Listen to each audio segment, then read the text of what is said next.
And we are live. Welcome to Hypnosis Hero, the only Hypnosis Hero where you can get hypnotized through the screen. We have an exciting guest in a return engagement tonight. It's going to be absolutely an awesome interview. He's got some new things on the go, and he is.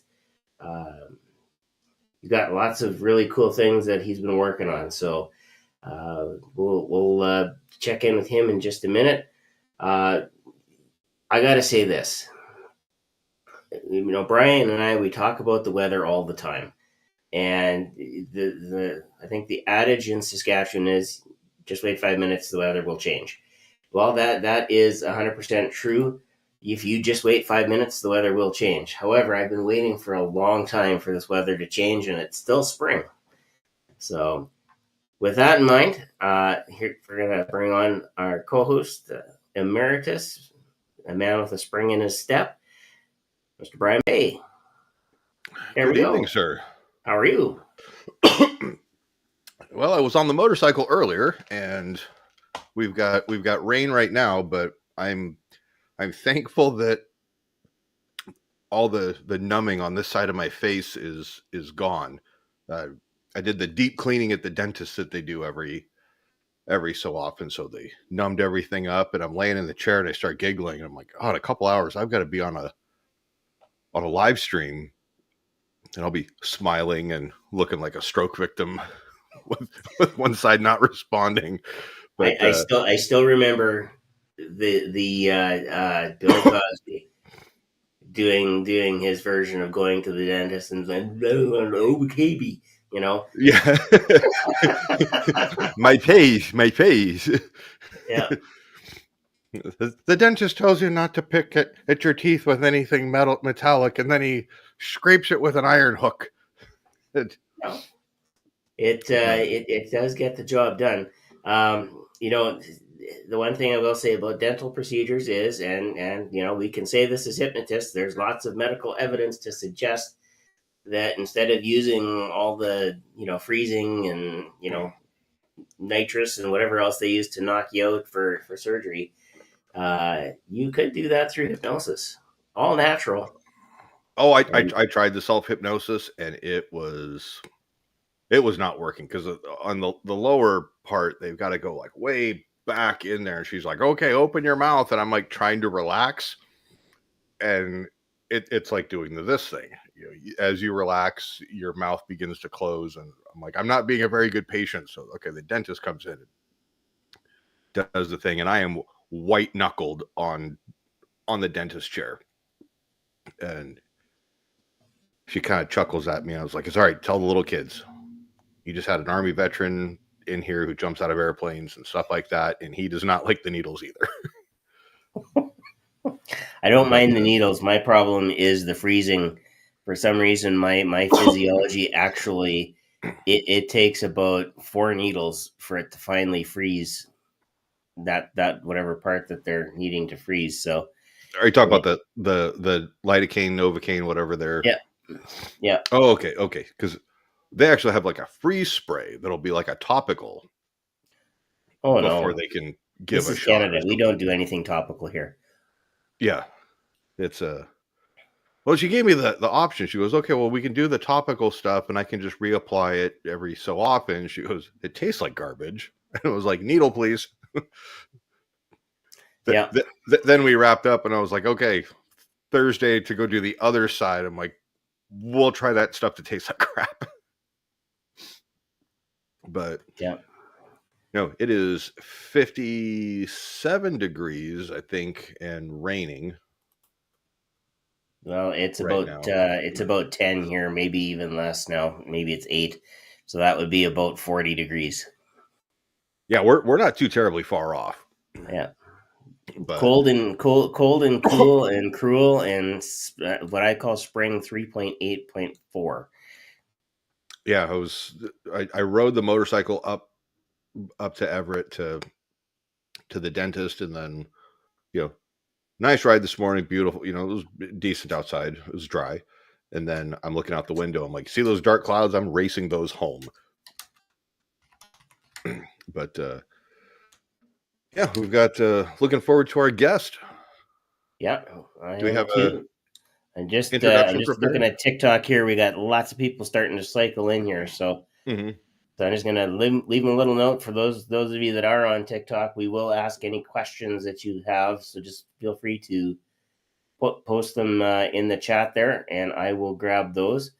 Actually, I gotta get Yeah, Facebook up. I gotta get Facebook up right now. So we're okay. Facebook should have their proper event. Yep. I'm limiting now what I do, and I'm just posting one event everywhere that I can think of. So yeah, we should be live on Facebook. We should be live on my YouTube stream and our Hypnosis Hero podcast stream, which of course is relatively new. Mm-hmm. And as soon as Facebook lets us, we'll be live on the actual Hypnosis Hero podcast page. We're just waiting. I don't know. They got like a 6-week waiting permission for whatever. So, Okay. but all of that said, we don't have to wait 6 weeks for our next guest because he's down there in the little corner. So, Yeah. We should probably bring him on. We should probably do that because listening to us, while comical, it's not why we're here. Yeah. So we have some news, so I'm excited to have him share it. Yep, our guest has been in hypnosis for 19 years now, getting his start under the guidance of a gentleman we know well, Mr. Michael Brody. Most recently, he is trained and is now licensed to teach scientific hypnosis by Tom Silver. He's published a newly published book, Transformed Hypnosis Through the Lens of Scripture, in which he dives into the connection between hypnosis and faith to debunk the myths and share the truth. More than anything, our guest is passionate about bringing real science. Now, this is key because there's a lot of hypnotists out there that make a lot of claims. But what's the real science? So he's after it. So he's bringing the real science and clarity to hypnosis, cutting through the noise left by those who've made the work a little harder than it needs to be. And as a father of 5, with one growing and coming on the way, as he puts it, wow. Everything he does is about creating a better, more honest path forward for his family, his clients, and for the future of the hypnosis profession. So, ladies and gentlemen, those of you that are in the crowd, let's give it up for Tommy Giorlando. The crowd goes wild. The Hockey Town hypnotist. I love it.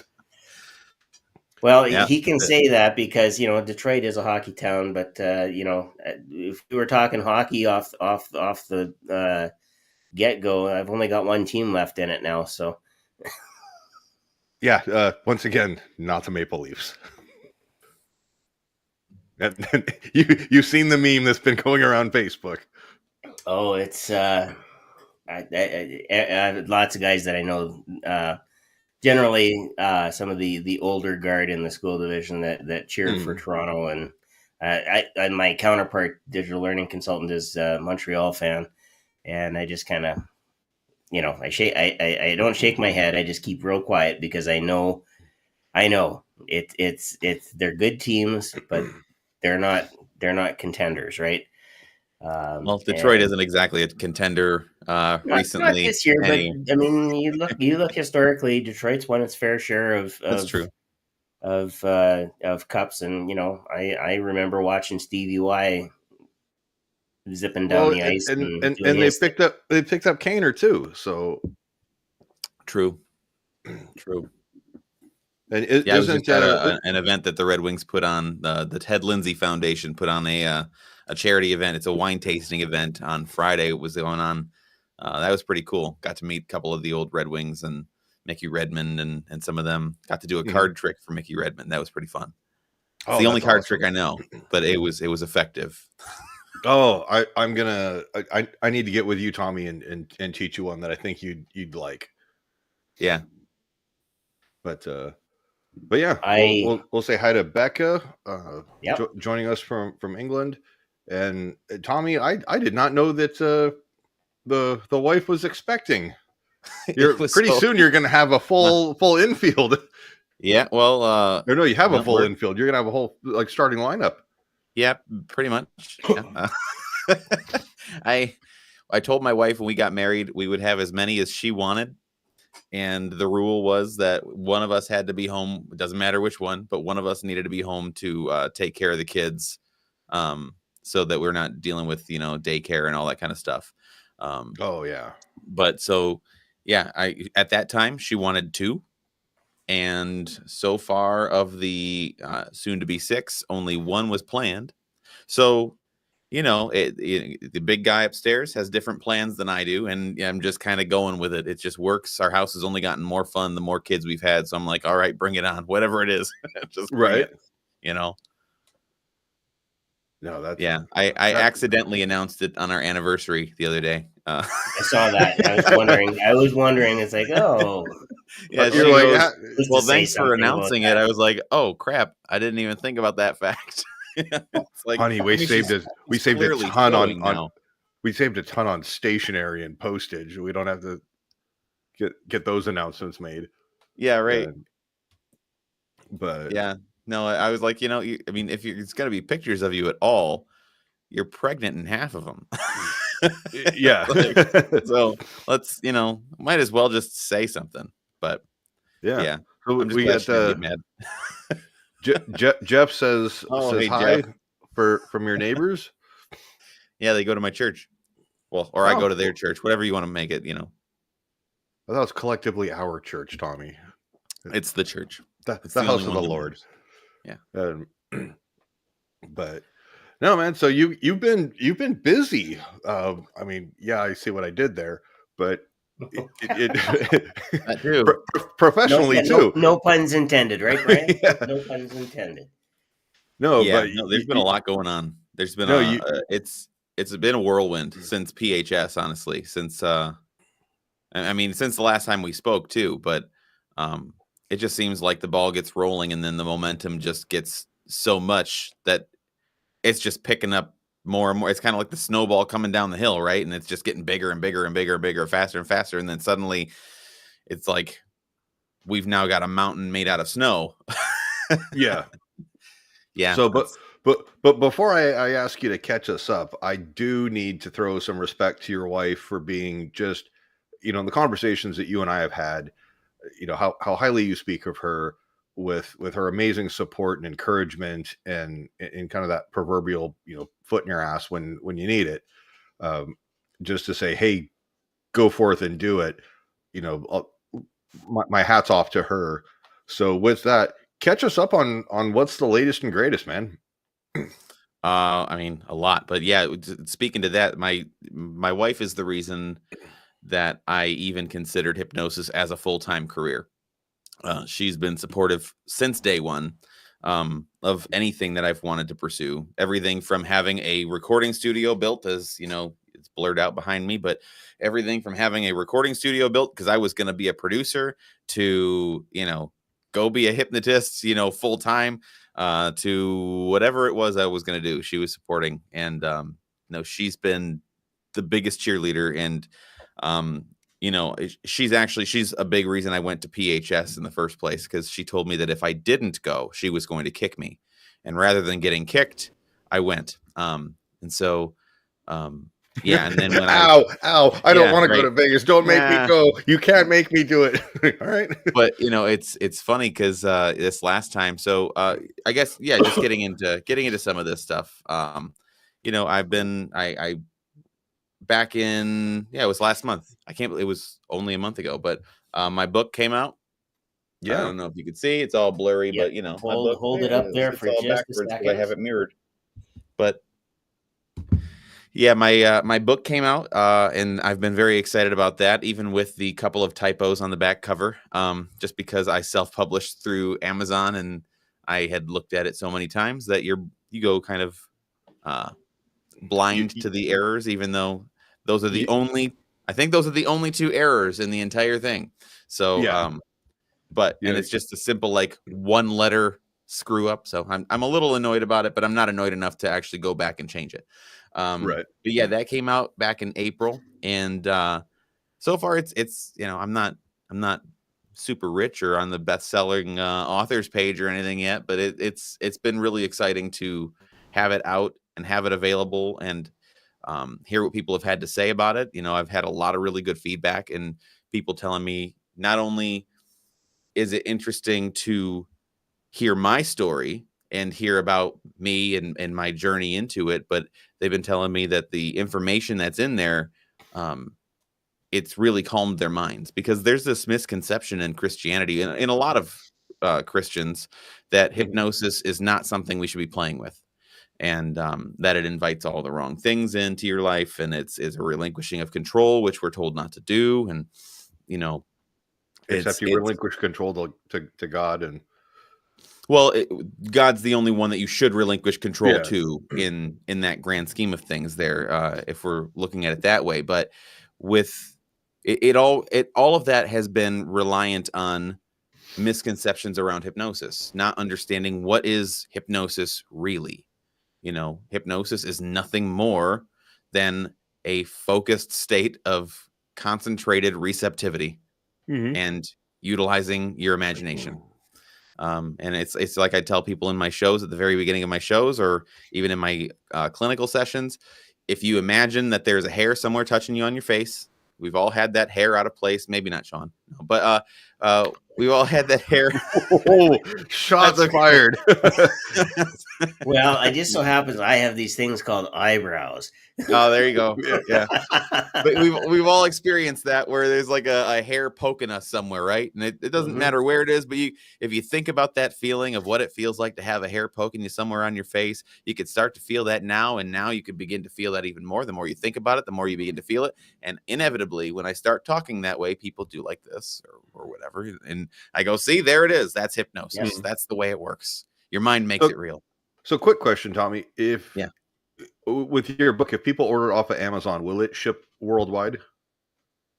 Or is it US and Canada only? No, I have it set worldwide. It's just I don't know what all the I don't know how it all works as far as that part goes, but I know that it does show up as all of the different stores in Amazon. Yeah. So in on the screen right now, you're seeing the Amazon.com link. So you can go to your local Amazon. You can use this link and then change your Amazon to your local Amazon. So for me, it would be Amazon.ca, leaving the rest of the link in there, and it will take you to your local copy, complete in Canada with GST, PST, and 700 other taxes that we pay. We see, everybody sees the link on the screen, but it's also in the comments on YouTube and Facebook. So Becky, you got a pretty good Instagram following. If you'll blast that out to some people and share that, I'm sure Tommy will pay a healthy commission. I'd love you forever. We'll be best friends. Yeah. But no, so this is your first book, is that correct? No, it's the first book I'm proud of. Oh, there's a difference. It's the first one I wrote with the right intentions. I have to tell on Tommy, because I did go to his Amazon store, and yes, he has another book there, but he also has a bunch of recordings there. Oh, my music? Yep. Oh yeah, I got a bunch of music up there. Yeah. That's all fun too. That's what, this studio took care of. I was able to record whatever I wanted whenever I wanted, which could be a dangerous game, but and then Tommy will put it up on Spotify. It's there. Okay, awesome. See, there you go. Everywhere music streams, you can find me. And just like, so it's funny because just like with the I have this, I think a lot of, I'm not meaning to call myself super creative here, but I am. But with a lot of creative people, we don't have the patience to sit down and like really perfect something and really work through the minutia of it all. So like, while this book was a labor of love, it was also a pain in the butt, because I wanted it to be done right. I didn't want to halfway do it like my last one.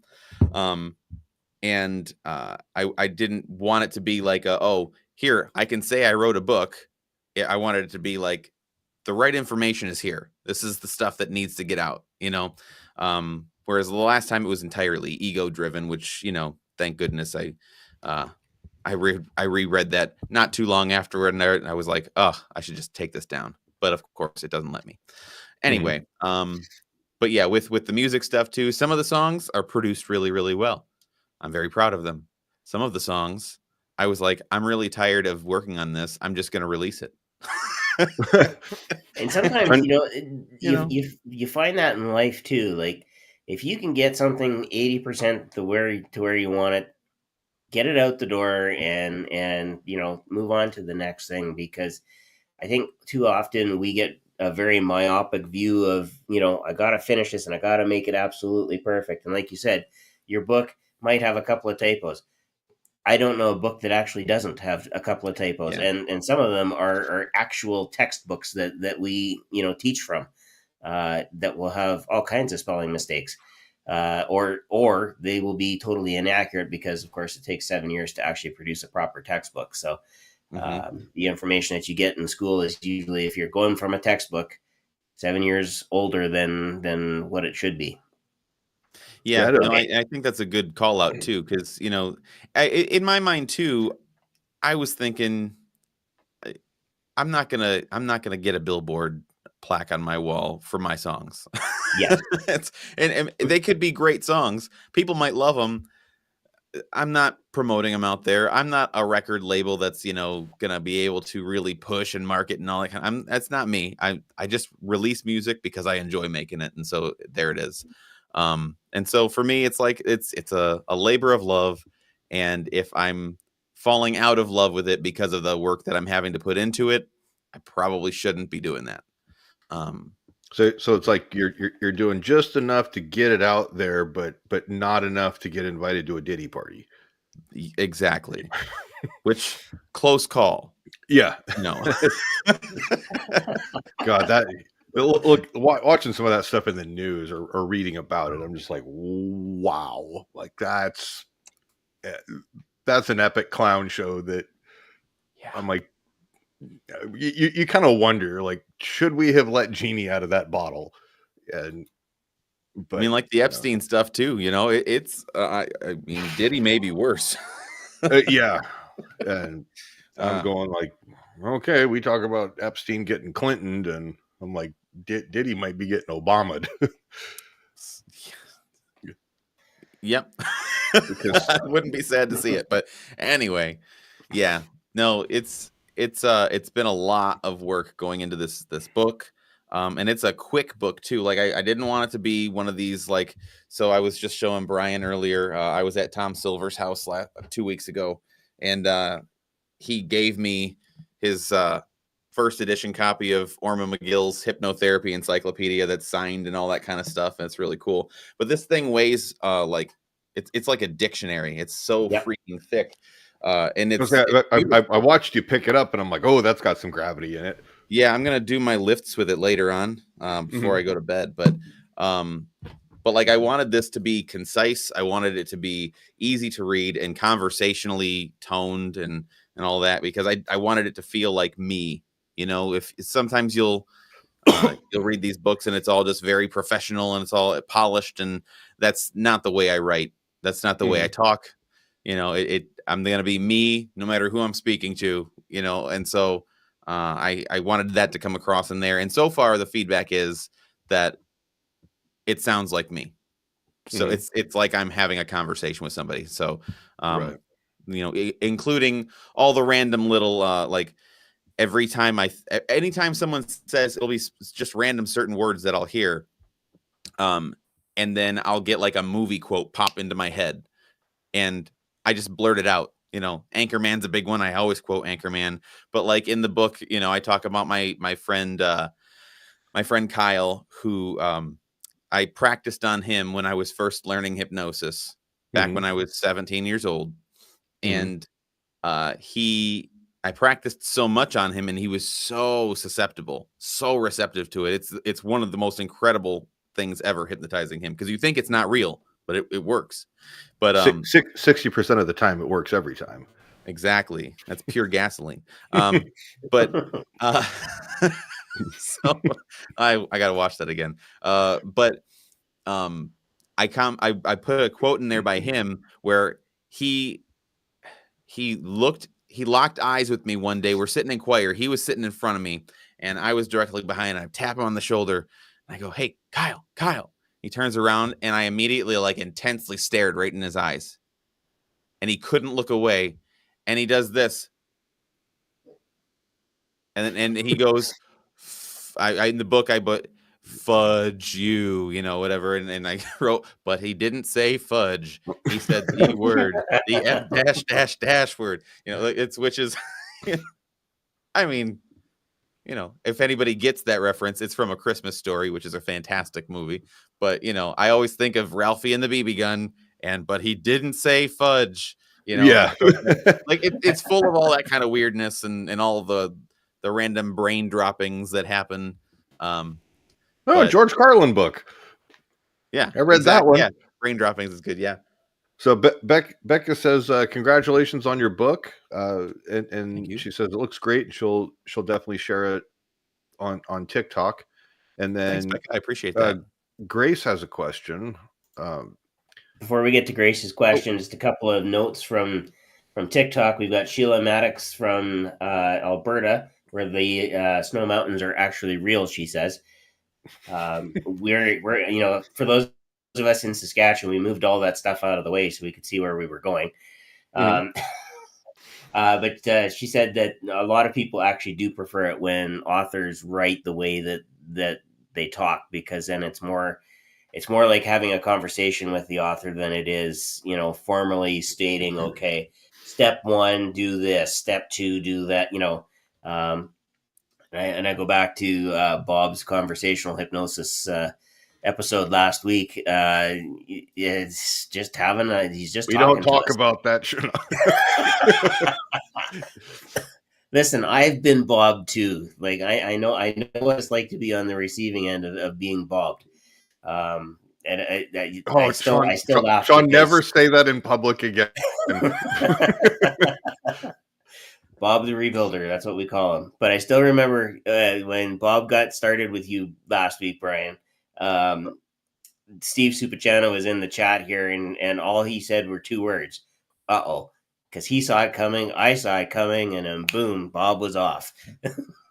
Because I felt like I'm like, what was going through my head is, oh crap, like we're turning this into like Brian's therapy session, and I've hijacked this whole thing. Bob's our guest, and he's just kind of playing along, and then little did I know that he was using the Schwartz on me, and I was like, and the thought crossed my mind. I was like, okay, wait, hold on, but he may be. No, Bob wouldn't do that. Yeah, see, you got Bob, but he did it to Jim. But I'm like, said it. Jim's so much more important and up the food chain than I am. I'm just I pretend like I know what I'm doing, and yeah, it metaphorically caught me with my pants down. Emphasis on the metaphorical. Yep. But nobody wants that image. I know it's so. Thankfully, so great off from about here down. Yeah, Bob Martin, the mental proctologist. He's just gonna. But no, Grace is asking, Tommy, what are your thoughts on trauma or hypnosis for trauma therapy? I think it can be extremely effective, especially. So one of the things I was going to update on was, I'm working with Tom Silver very, very closely since January, but he's on his way out. I've been talking to his wife a bit. We were at his house a couple weeks ago, though, Israel Mandrake and I. And one of the things Tom teaches in his certification course, and now I'm licensed to teach, is called ERT, or emotion replacement therapy. And what it does is it helps you to, for lack of a better term, it helps you to delete the emotions, the feelings that or the habits or thoughts that you have around specific things. Helps you to delete those things and replace them with something else. Because what happens a lot of times when we see hypnosis fail in that regard is it's not so much that the hypnosis isn't working, but it's done in an improper way. Maybe it's not replacing that emotion, that trauma, that feeling, but it's just saying, we're wiping this clean. Well, then that void is still there. The imprint is still there. We need to fill that in, right? We need to put something else in that place so that it can have that longevity of moving beyond it. And then even more so, Tom talks a lot about the brain like it's a supercomputer. It's he calls it a dual processing supercomputer, and especially might even on be men. beyond dual processing at this point. But we talk, because my IT background, it's like, oh yeah, that makes perfect sense. This is the RAM, and these are the daemons, and this is the the long-term storage. Ooh, and a all that, right? Linux boy there, I hear. No, I'm a Mac OS guy. Sorry, no, but Sean's going, come on, my little Hercules. No, I have friends and family who are nerds that way, but I'm not that kind of a nerd. But I, part of me wishes I was, but I don't care enough to learn. But anyway, and the rest of us just use proper computers. Yeah, he talks about, downloading the right software into your mind.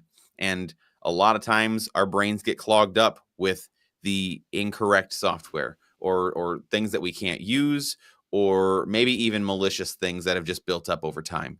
And what we need to do is we need to just wipe them clean, right? We need to get rid of those, and we need to then put a firewall in place. We need to put the proper software update in place so you can function at your best and you can have all cylinders firing correctly and not overloading your system.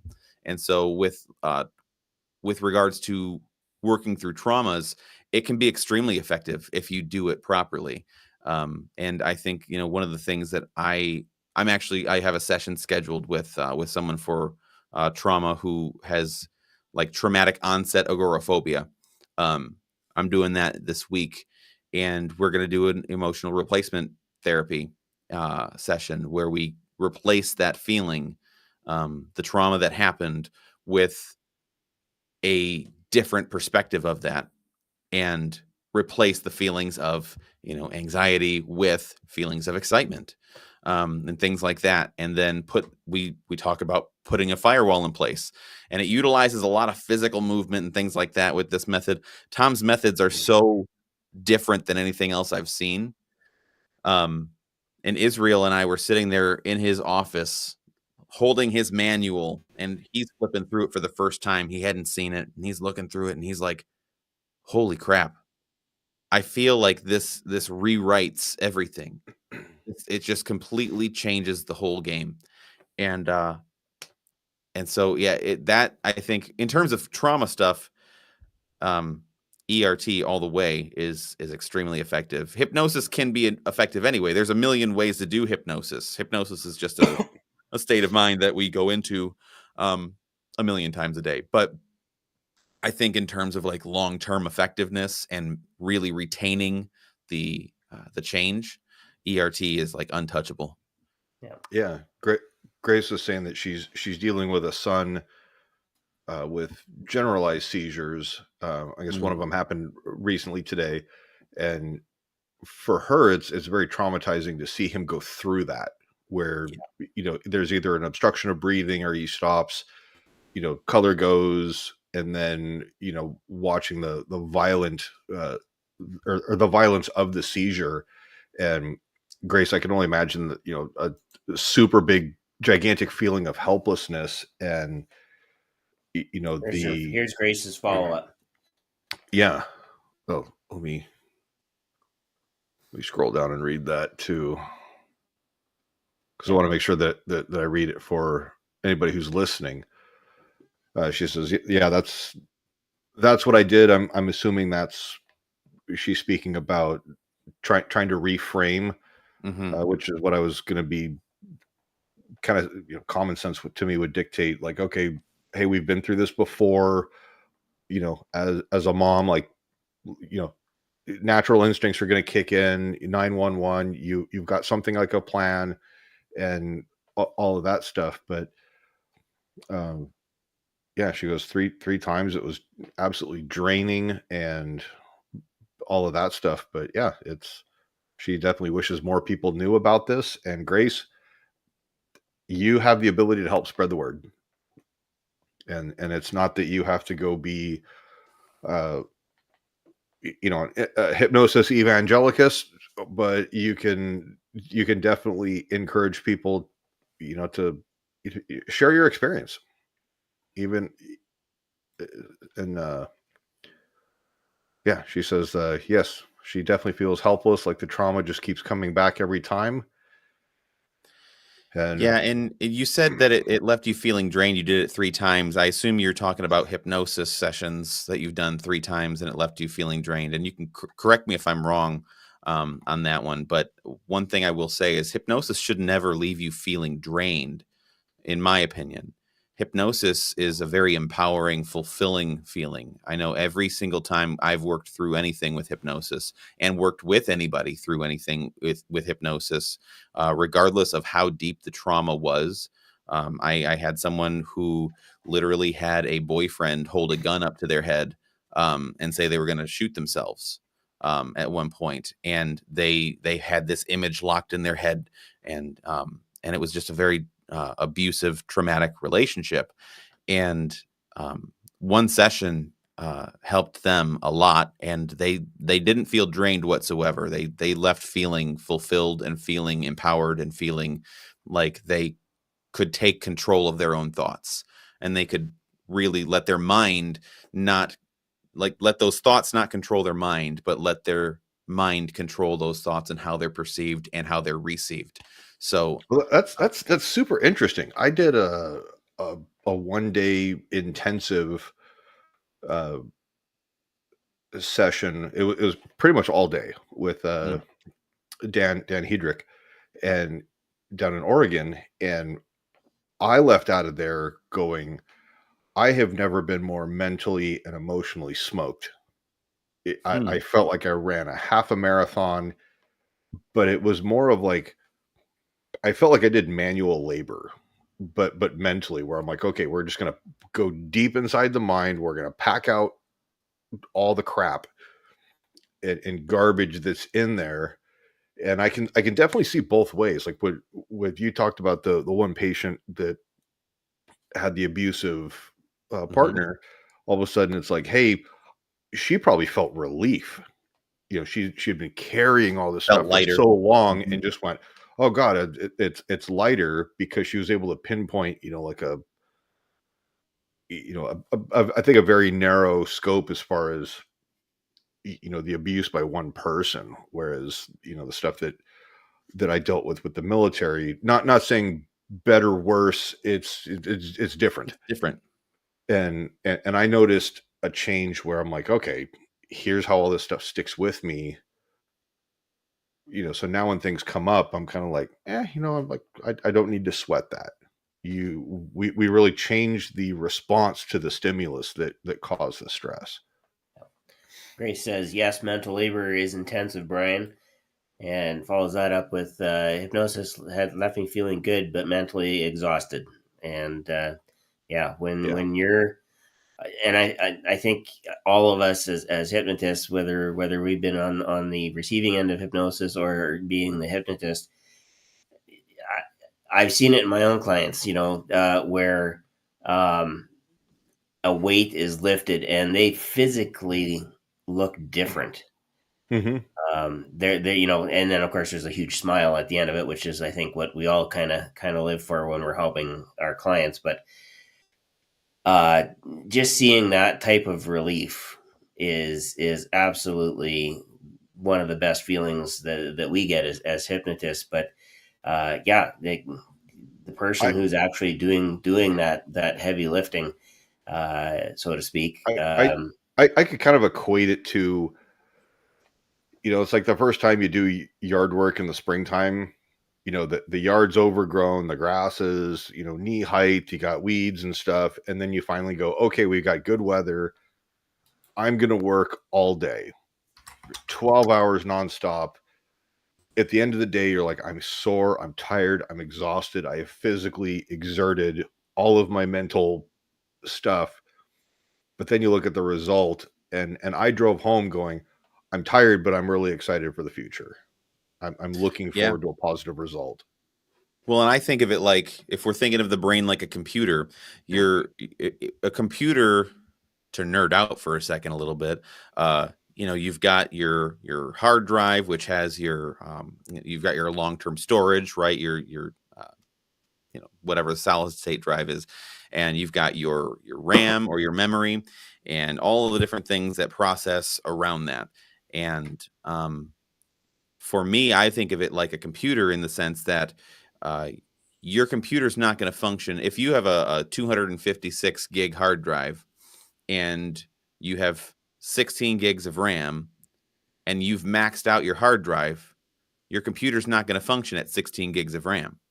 It's going to function at whatever bytes are available within the hard drive free space.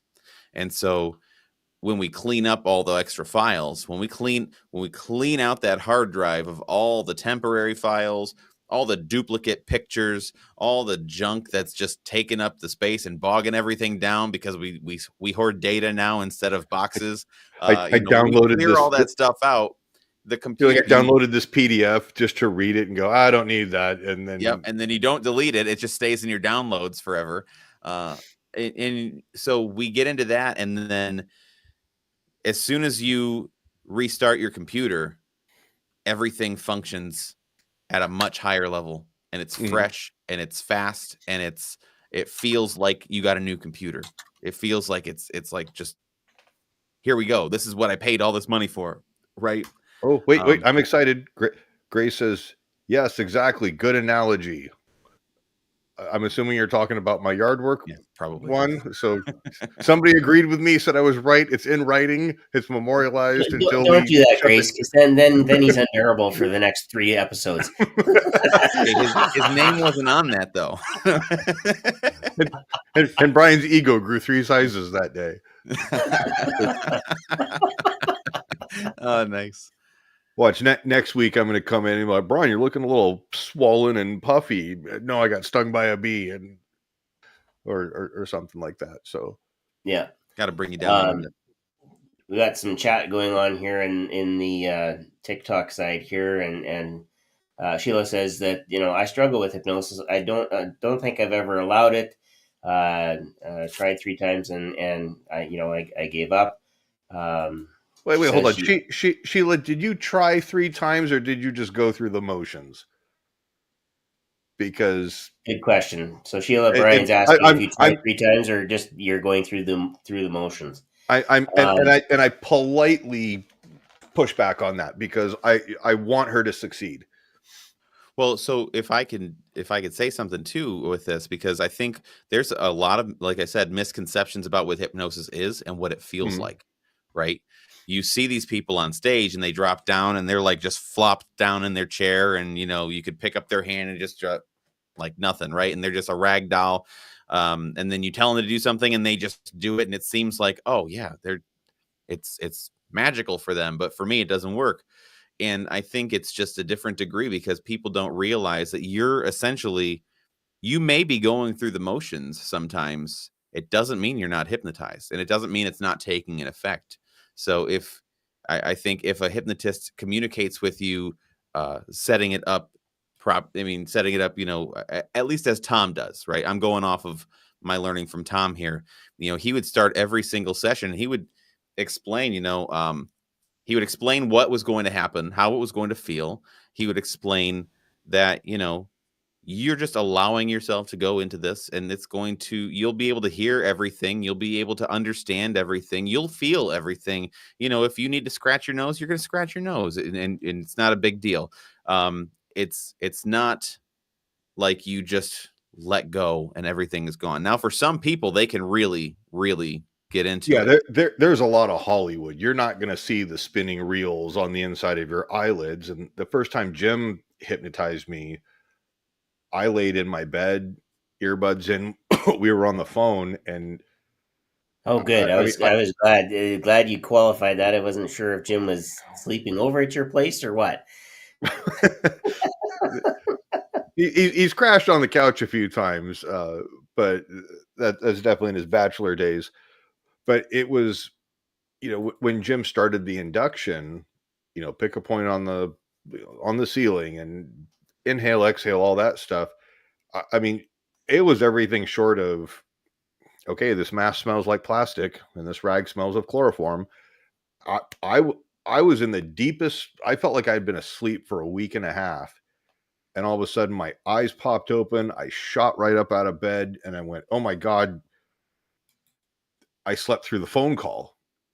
I was mortified, like, "Oh my God!" I was rude. I was everything. And he goes, I called him back. He goes, "Oh, hey man, I'm just wrapping up the final edits on your recording stuff and about to email it off to you." And he goes, "You did great. You snore a little bit. You might want to go see a doctor about that." But um, so, but that was the thing is, he goes, "You heard everything." He goes, the That subconscious is shocks there." people. But that right there, what you just said, Brian, Mhm. absolutely shocks people sometimes because, I'll tell them. I said, look, you're going to hear everything that I tell you. You're going to hear everything that's going on around you. Um, and I said, if you don't, then yeah, legitimately, you did fall asleep. And Yeah. I did have, you remember Dwayne Vandervoot from a couple years ago? We did an interview with him on Hypnosis Okay. Hero. He was talking about epigenetics and the work of Dr. Bruce Lipton. But I'm working with him on a research project, and he had just got back into the country. He had a busy couple of days. He hadn't had time to even adjust his sleep schedule, and he stopped by the class that I was teaching that Thursday night, and I spent an extra 20 minutes with him in the Zoom room because I Mhm. didn't want anybody else to see him in there sleeping. So, Yeah. just knocked him right out. And it was legitimately knocked out. Then he needed the rest. I mean, he'd been Oh, pushed. oh, for sure. Because Yeah, I what was so happens? I mean, spun it up and happened. stressed out. I was wound so tight, and I was like, "Okay, cool." Chatted with Jim. All right, hung up the phone, and I just was like, "All right, I'm gonna go night night again." But Jeff Gagnon over on Facebook, great question, totally fair question. It says, I've never been. I'm assuming hypnotized. How does the process happen? Do you need multiple sessions, and how long Usually is for it you to see usually? progress. Yeah, how long? It sounds like he's asking how long it takes until you notice results or progress. Yeah, I think you should see some results right away, right? You should feel something right away going through it. It doesn't have to be some whole huge shift and everything is different now for you, but you definitely should feel something right away. It sometimes it takes multiple sessions, and what I find is it really depends entirely on the individual, and that's why we often record the sessions and have them listen back. Have you listen back to the recording as often as you need it, and that How much helps. is what you're dealing with? Because I could imagine if someone's like, "Okay, cigarettes. I want to stop smoking." You're like, "All right, cigarettes taste like dog poop." You have no whatever, and all of a sudden you're like, "Okay, wake up. I might have a cigarette." You pull them out, and you're like, "God, that smells like dog poop. I don't want anything to do with them." You're probably going to have a better result. Notice a faster result versus, "Hey, I'm trying to deal with coworkers or setting healthy boundaries with relationships and things like that." But you'll notice things sooner than later. And I think I agree with Tommy that it's. I was just thinking about this while I was making dinner before we hopped on here. That I've seen my fair share of therapists. From a young child. That was all kind of forced upon me by mom. But uh, and I want to. It's important for me to clarify this and put it in context. I'm speaking from my own personal experience. I do not mean any disrespect to anybody in the profession, but I've noticed that with your therapists and your counselors and other mental health professionals, they're the ones who go, "Okay, time's up. We'll always get to something next week or next session." And as soon as insurance or the money runs out, all of a sudden, you're okay. You really don't need this anymore. And so a lot of people use it as, therapy as a crutch. Well, I need to talk to my therapist. Okay, go find a different mentor. get good quality people in your life. You want to deal with a problem and actually get results and solve it, go right to the source. Stop putting band-aids on gunshot wounds. Yeah, I agree. I think because I've gone through a couple of therapists at different times for different things, and um, it I had one really good one and one that just it seemed like, is it just that I sit here and talk? Like, is anything happening? You know, what is this? What am I supposed to get out of this? You know, aside from paying you my copay every week. Um, and yeah, I agree with hypnosis. It's a different ball game because we aren't necessarily talking through every facet of their problem. We're not necessarily getting the entire picture. We're going to talk through it, right? We're going to get an idea of what they're experiencing and what they've gone through, but we're not going to dwell on it and focus on that. What we're using is we're using those experiences as like a roadmap because we want to avoid certain things because we don't want to trigger someone in the wrong way. And we also want to listen for things that, oh, we can now turn this and reframe this into something new. And it Well, creates. you touched on something. You definitely don't want to trigger somebody the wrong, negative or adverse way, Mhm. especially when you're doing remote sessions because you're not there. Yeah. Ab reactions are a thing. But it's it, I've found hypnosis to be more effective more often than straight up therapy. I think a lot of times therapy, it's just a matter of it seems like there's two things that happen. And again, this is my own experience. It's not all therapists. It's not all of that. And most therapists don't do hypnosis and don't know hypnosis either, which is interesting to me. But um, it's oftentimes either a journey I to can tell you why, diagnose, Tommy. huh? You can skin a sheep once, or you can shear it many times. Mm-hmm. I mean, yeah. With therapists, what I found is they're either milking the insurance and some of that kind of stuff, Mhm. or they essentially put a timeline on it, right? And they'll say, I think, based on what you've told me here today, I have a plan. Let's put a plan in place for you to do this and this and this. And what I That's find if is they tell you they're the the good plan. ones. Yeah. Well, they're the good ones. They're the ones that you want to keep around and keep in your back pocket for if you ever need help later on. And then you've got the ones who are like just out to diagnose you and medicate you Yeah. Oh and God, and pass you family up law, to the family law is the psychiatrists. family law is the worst, absolute worst. And I can say this as a decade as a newly reformed or yeah, reformed family law paralegal. It's been a minute where you get it, and it pisses me off to no end. Very passionate about this. When you involve children and you have warring parents that are using kids as pawns in their legal battle, and therapy sessions turns into interrogations of a child, and this poor 6 or 7, 8-year-old goes, look, I'm just going to start telling you what I think you want to hear.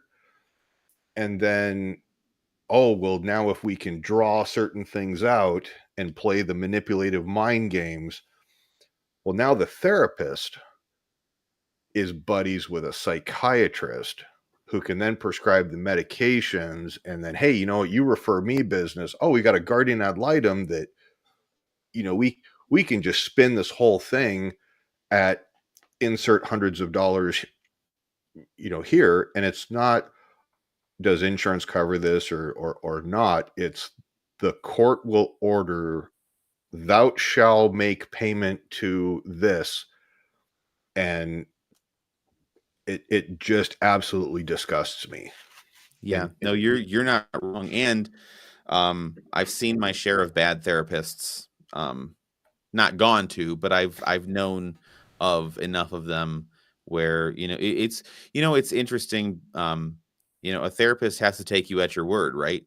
They're not in the situation, and so when you're just doing talk therapy with a psychotherapist or psychoanalyst or whatever, um, really what you're doing is you're creating an echo chamber. This person's taking your word as the only word that's there. Unless you're doing couples therapy, then it's his word against her word or whatever that might be. But it's not really solving a problem. most of the time.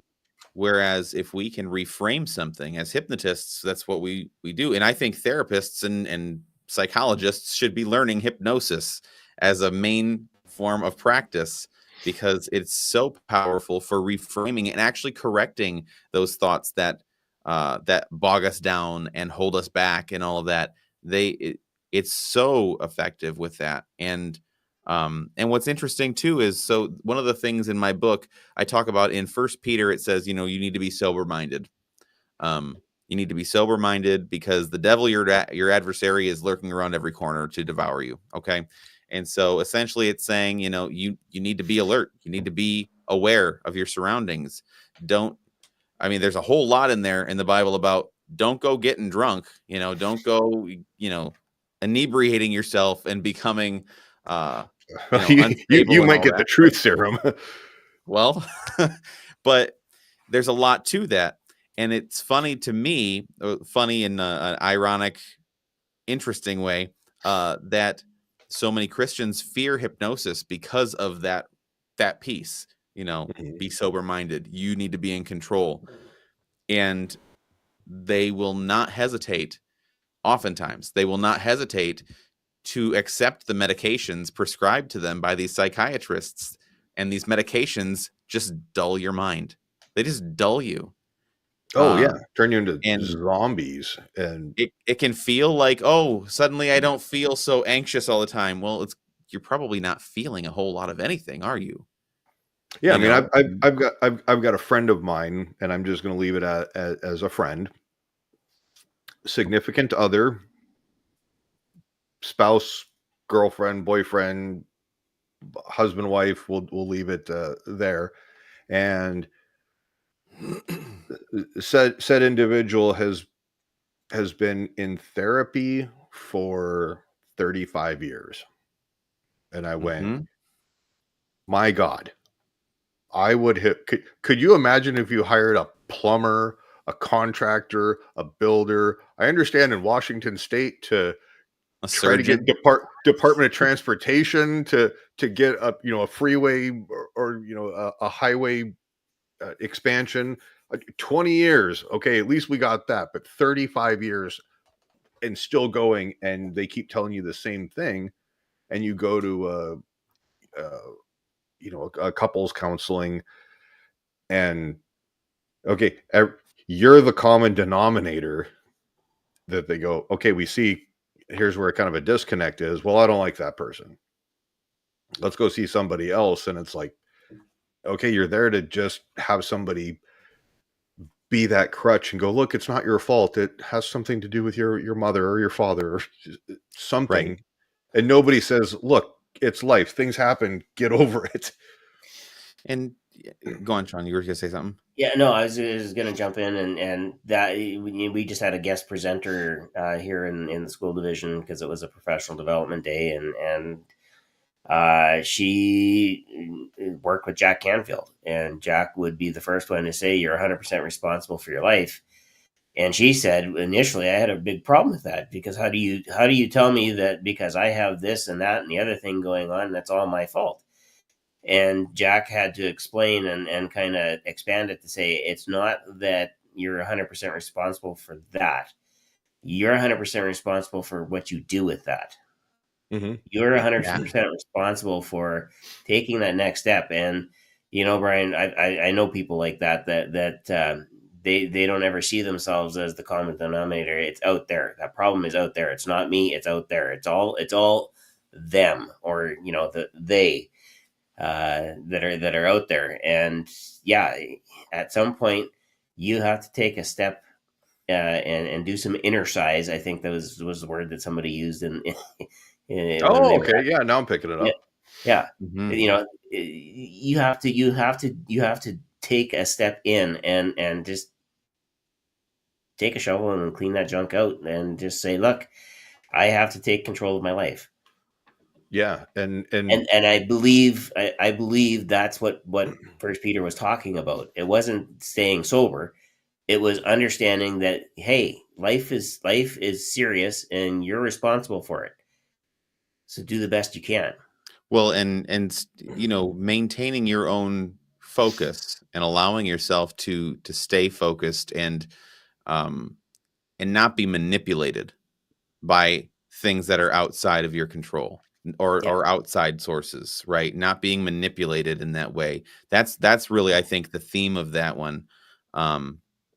Grace says, I've had a few Christian people with weird looks and thoughts about doing ERT, the hypnosis, because they think it's wrong and they don't understand the process. And it's ignorance is a lot of things. It's misconceptions. I mean, not to tout my book, send them my book. No, but I sat down with multiple pastors, and I had email conversations with a couple of different priests in the Catholic Church regarding hypnosis while I was researching for this book. So it wasn't like this is all just my opinion. I actually, when I wrote this book, my approach was I was doing it as an exploratory exercise for myself because I had heard a Catholic priest on a podcast I was listening to talk about how we shouldn't be touching hypnosis, how we shouldn't be going out and dabbling in these things. And that's interesting because the Catholic Church says you can use it for medical purposes. Either way, you get people, and people are people. They're, it's not like every person within an organization knows everything about that organization. So I'll give them the benefit of the doubt there. But it got me thinking. I was like, well, I'm a man of faith. I'm a Christian myself, very, very strong in that myself. And the one entity in the world I don't want to be on the wrong side of is God. If there's one thing you don't want to screw up is that, and so I approached it with the mentality that I'm going to research this. I'm going to read through the Bible. I'm going to work with pastors and people who really know it on a scholarly level. And if I find anything in there that says hypnosis or that implies that hypnosis may be something we shouldn't be playing with, hands off. All right, I'm done. I'm ready to walk away and find something else at that point. And it wasn't there because it all relied on misinformation about hypnosis itself. Yeah, and it comes down to also, hypnosis is nothing more than a tool, and tools themselves have no morality. We look at, I've got a Sharpie here. I could sign a copy of my book and give it to a friend, and it's going to make their day because I just paid somebody by doing that for helping me out at the show. He wanted a copy, so I gave it to him and I signed it. Or I could write expletives all over the walls of a public building with it, right? The pen itself is not moral. The pen itself holds no weight in this. It's the person who's wielding it and what they're doing with it. I've heard the similar argument over powder actuated, wireless peacekeeping devices. Anything can be used for good. Anything can be used for bad, I mean, even if we really want to get controversial here, which I'm all about controversy, you look at nuclear weapons, great deterrent to not screw around with the nation, right? Yeah. But a horrible thing to play with. Right. It's like, do you want to be responsible for starting the next nuclear winter? I mean, you think Sean's cold now? Yeah, we can. I don't want that. We just got out of winter. I'm done with winter. So, but no, it comes down to hypnosis as a tool, and that's all it is. And there should not be a motive behind this tool. It's all about the individual utilizing it, and that's a lot of what the book breaks down. Is let's talk about all these other things, surgical tools. They could be used for good. They could be used for evil. And I think part of the problem in our world as hypnotists is that, number one, there's really no oversight to it. Anybody can come out of the woodwork and say, I'm a hypnotist, because they read a book and they hypnotized a few people to practice on. And then someone can come to them and say, oh, you're a hypnotist. Can you help me do this? Can you help me with this? And then they go, oh, sure, let's do that. And then they go read an article on how to do that. And then they attempt it, and it's all done irresponsibly, and it's all done incorrectly. And the person doesn't get what they want, and they've just lost a client for life for all of us, for the most part. And Yeah, I mean, it's not even so much a client. It's just more of and a I'm not even support in much support of, like you any have kind of like regulations. I'm not a regulations guy. I well, just think that what happens is you have somebody who goes, hey, I've heard all this hypnosis is pumped up and everything. Like Billy Mays or the ShamWow guy going, this is the greatest thing since sliced whenever. And then you go, okay, cool. I found somebody who can do this. All right, I tried it. This was an epic disappointment, and that you just created the hypnosis or the hypnotic suggestion that hypnosis is crap and it doesn't work. yeah, that's a really good point. It's it's a hypnotic suggestion that it's not going to work, and they're not going to. And then I actually I was on Fox 2 talking about my book, and somebody found me who has agoraphobia, deep agoraphobia. They haven't been able to leave the city of Detroit in like 15 years. They've just been terrified to get onto the freeway and all that kind of stuff. And Now, um, agoraphobia is fear of like leaving your hometown, right? Yeah, fear of it, open it's places. it's like it's a fear of restrictiveness, essentially. Like it's like a restricting fear. So Okay. it confines you to something. So it could be as severe as you're afraid to leave your room, to you are afraid to get on the freeway, to you are afraid to get onto a plane, or to change countries, or what it could be. It could be any. It's a huge spectrum of what agoraphobia is. Um, but he reached out to me and he said, hey, I think hypnosis would really help a lot of people in this group that I'm in. It's a Facebook group where we all kind of talk through our stuff, and I think you should join in on that. And I joined in, and I was commenting on people's posts because they were like depressing. People were like, I just want to die because I'm so Oh stuck, yeah. and they just feel trapped. And I'm like, I just want to help. Let me help you. And I never once said, here, pay me this and I'm going to help you. I've got a heart of helping. I want to help people. But anyway, I commented on there, and I had a whole lot of people go, hypnosis doesn't work. I've tried it. Don't waste your time with this guy. And we have so much of that happen in our field, and it ends up it's frustrating. It's lost me a couple hypnosis friends saying things like this, but I think a lot of it comes down to, like, what are we able to scientifically prove with hypnosis? What are we Yeah. able to focus on that's been shown to work? You hook someone up to an EEG machine, and you could see the brainwave activity changing and altering when they're under the state of hypnosis, when they are actively in that state and they're experiencing a theta brainwave state. And it's But and you tell anybody who gives you the pushback, oh, hypnosis doesn't work, hypnotherapy is crap. Have them call me. I will tell them that because of hypnosis, I did not take the Remington retirement plan. yeah. And Well, it's they chalk it up to placebo, and they're not entirely wrong about placebo. Placebo is hypnosis in its own way. It's this power of, I believe this is going to help me, and so it's going to help me. And hypnosis is a lot like that. But what I have issue with right now, and it sounds like I'm judging other practitioners and judging people who do these things, and it's not meant to. So there's that disclaimer. I'm not attempting to judge anyone's practice, but what I've seen is some of the people who they incorporate things like crystals and Reiki and these other practices within their hypnosis practice. And there may be merit to those things. I've seen some studies that say that actually Reiki does better than placebo, and crystals do better than placebo in a study.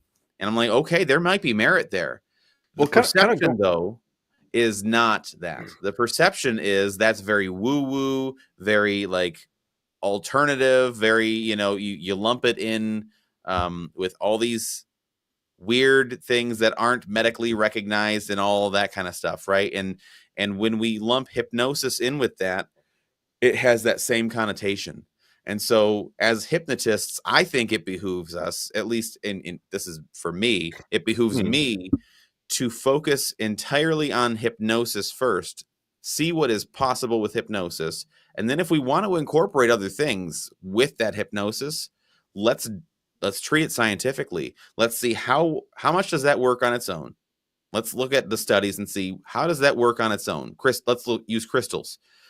How well do these crystals actually improve things non-placebo? And let's look at that rate. Okay, how well does hypnosis improve things technically non-placebo or whatever, if you want to call it that? And then what happens when we put them together? And do it scientifically. And then that way you can actually have it into these medical journals, these scientific journals and things like that, where they suddenly hypnosis is getting more respect because it's being treated that way, instead of it just being, oh, this person who says they're a hypnotist handed me a crystal and said, hold this, and I'm going to feel this when I hold this crystal or whatever. You know what I mean?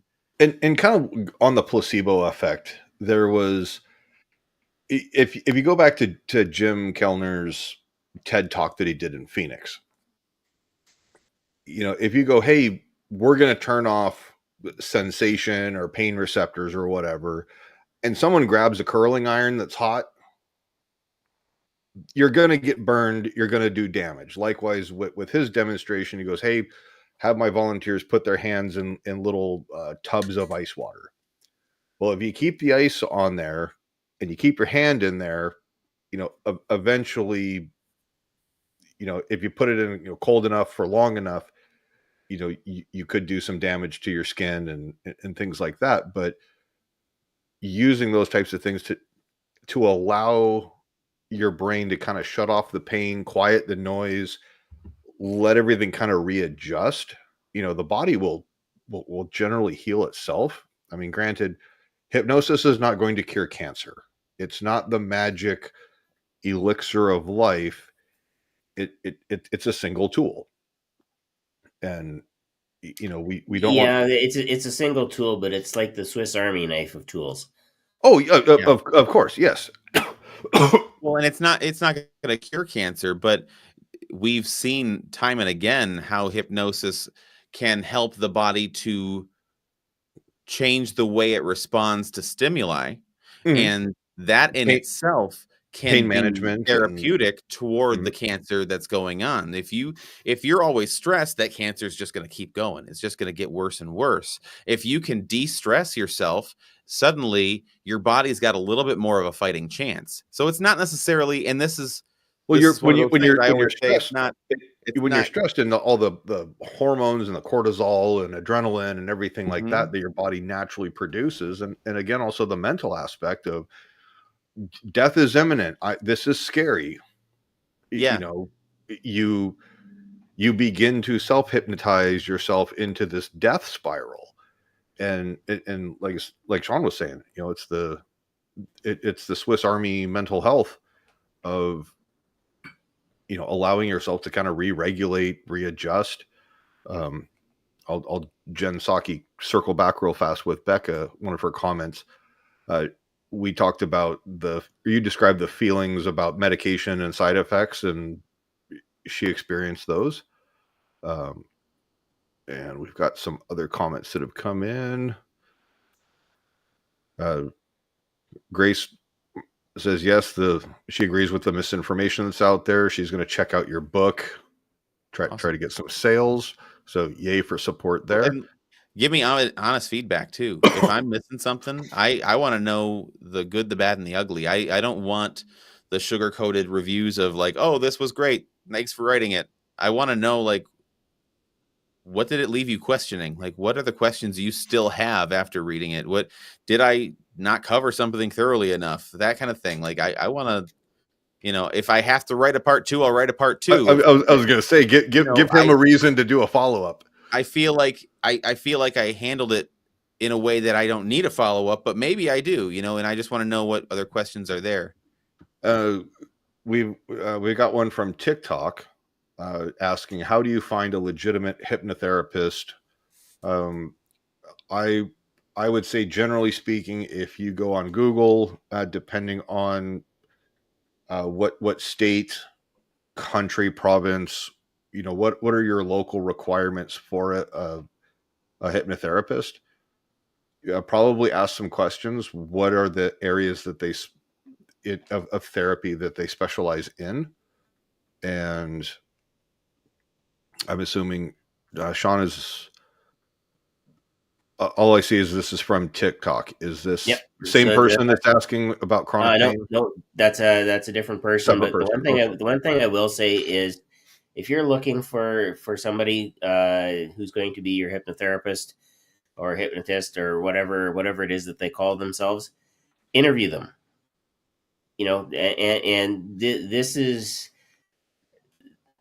This is about you, and so find that person. What you're looking for is that person that you can actually converse with.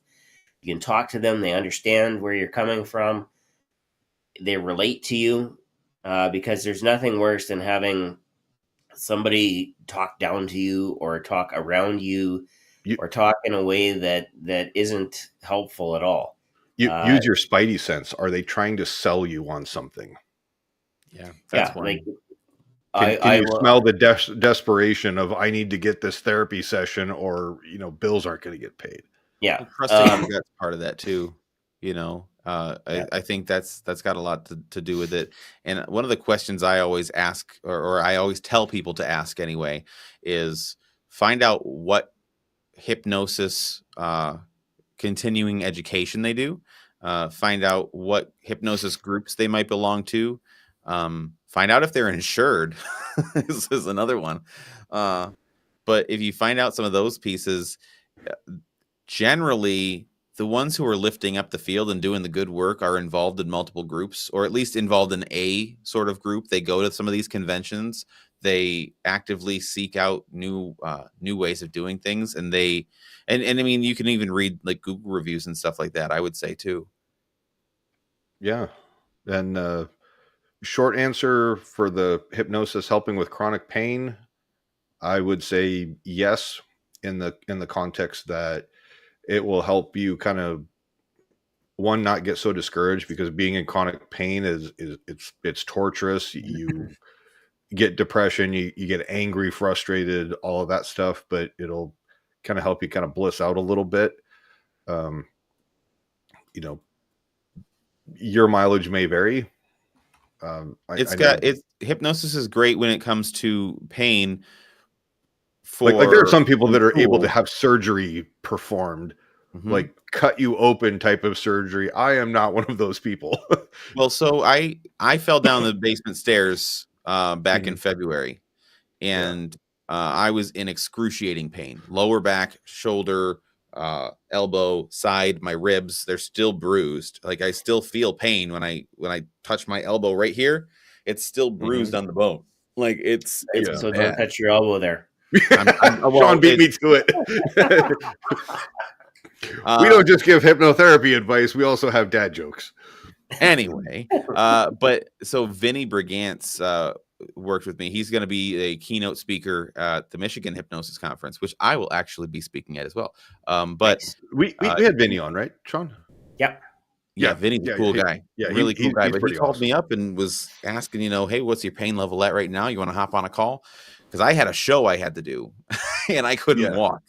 And I will say this: his methods were phenomenal.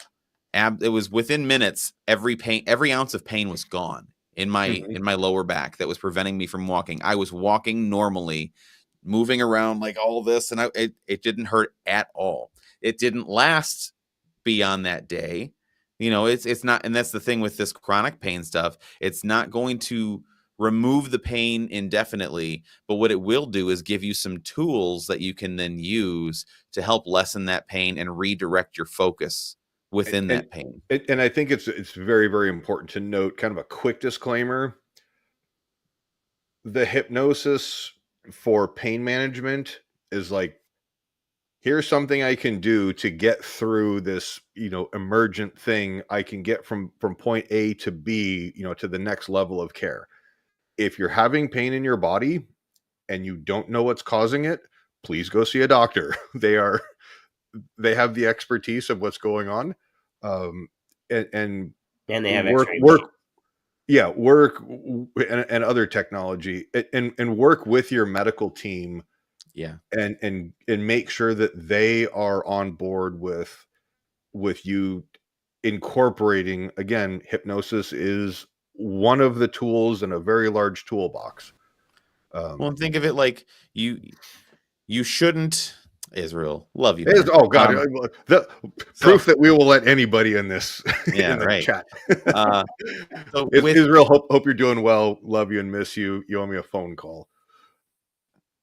with the with the way it works with pain, though, my caveat to what you were saying, Brian, because I agree, pain's the body's way of saying something's wrong, Yes. and we need to fix it, and you don't want to just mask that indefinitely. Like if you have a constant headache and it doesn't go away, and you just keep taking Advil, well, all you're doing is screwing up some organ in your body from taking Advil all the time, right? That's your Hypnosis, stomach that you're inviting an ulcer to.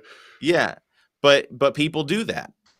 I will make the case, though, that hypnosis at least will not do that.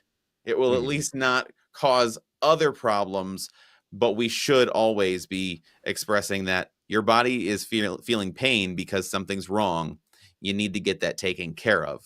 It's not, this is not going to fix what's wrong. This is going to help you deal with the day-to-day while this is wrong.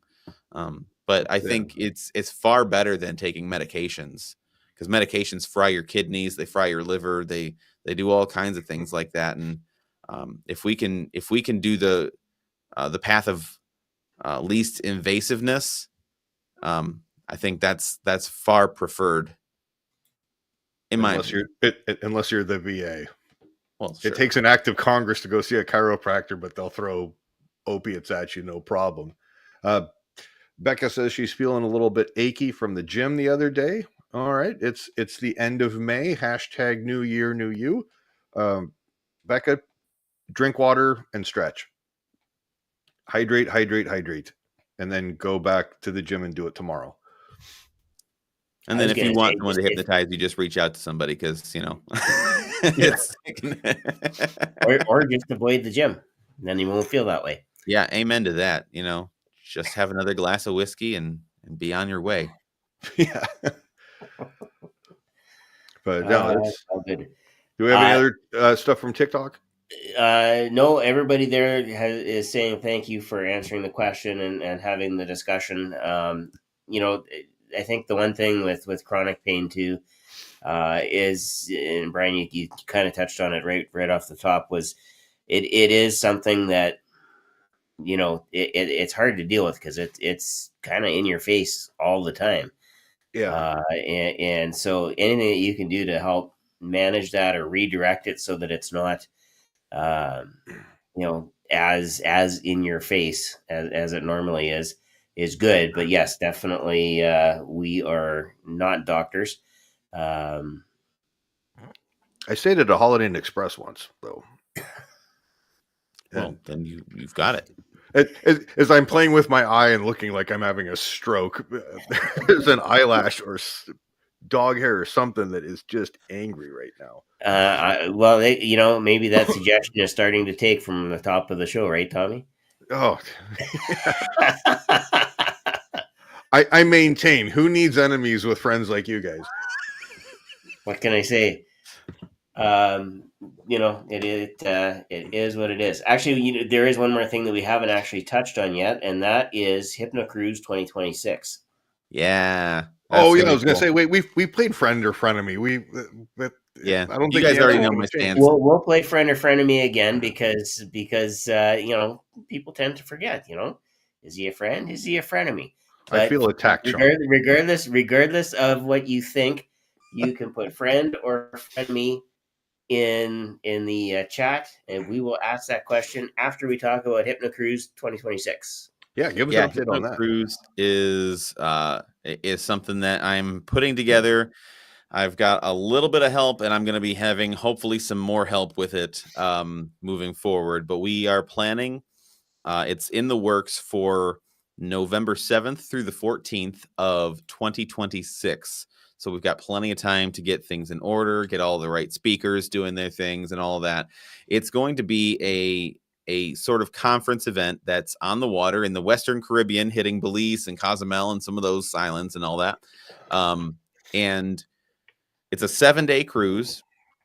And the way it kind of came about was I was asked to perform on for this Themes and Dreams Travel as the travel agency. I was asked to perform for them on a cruise ship coming up.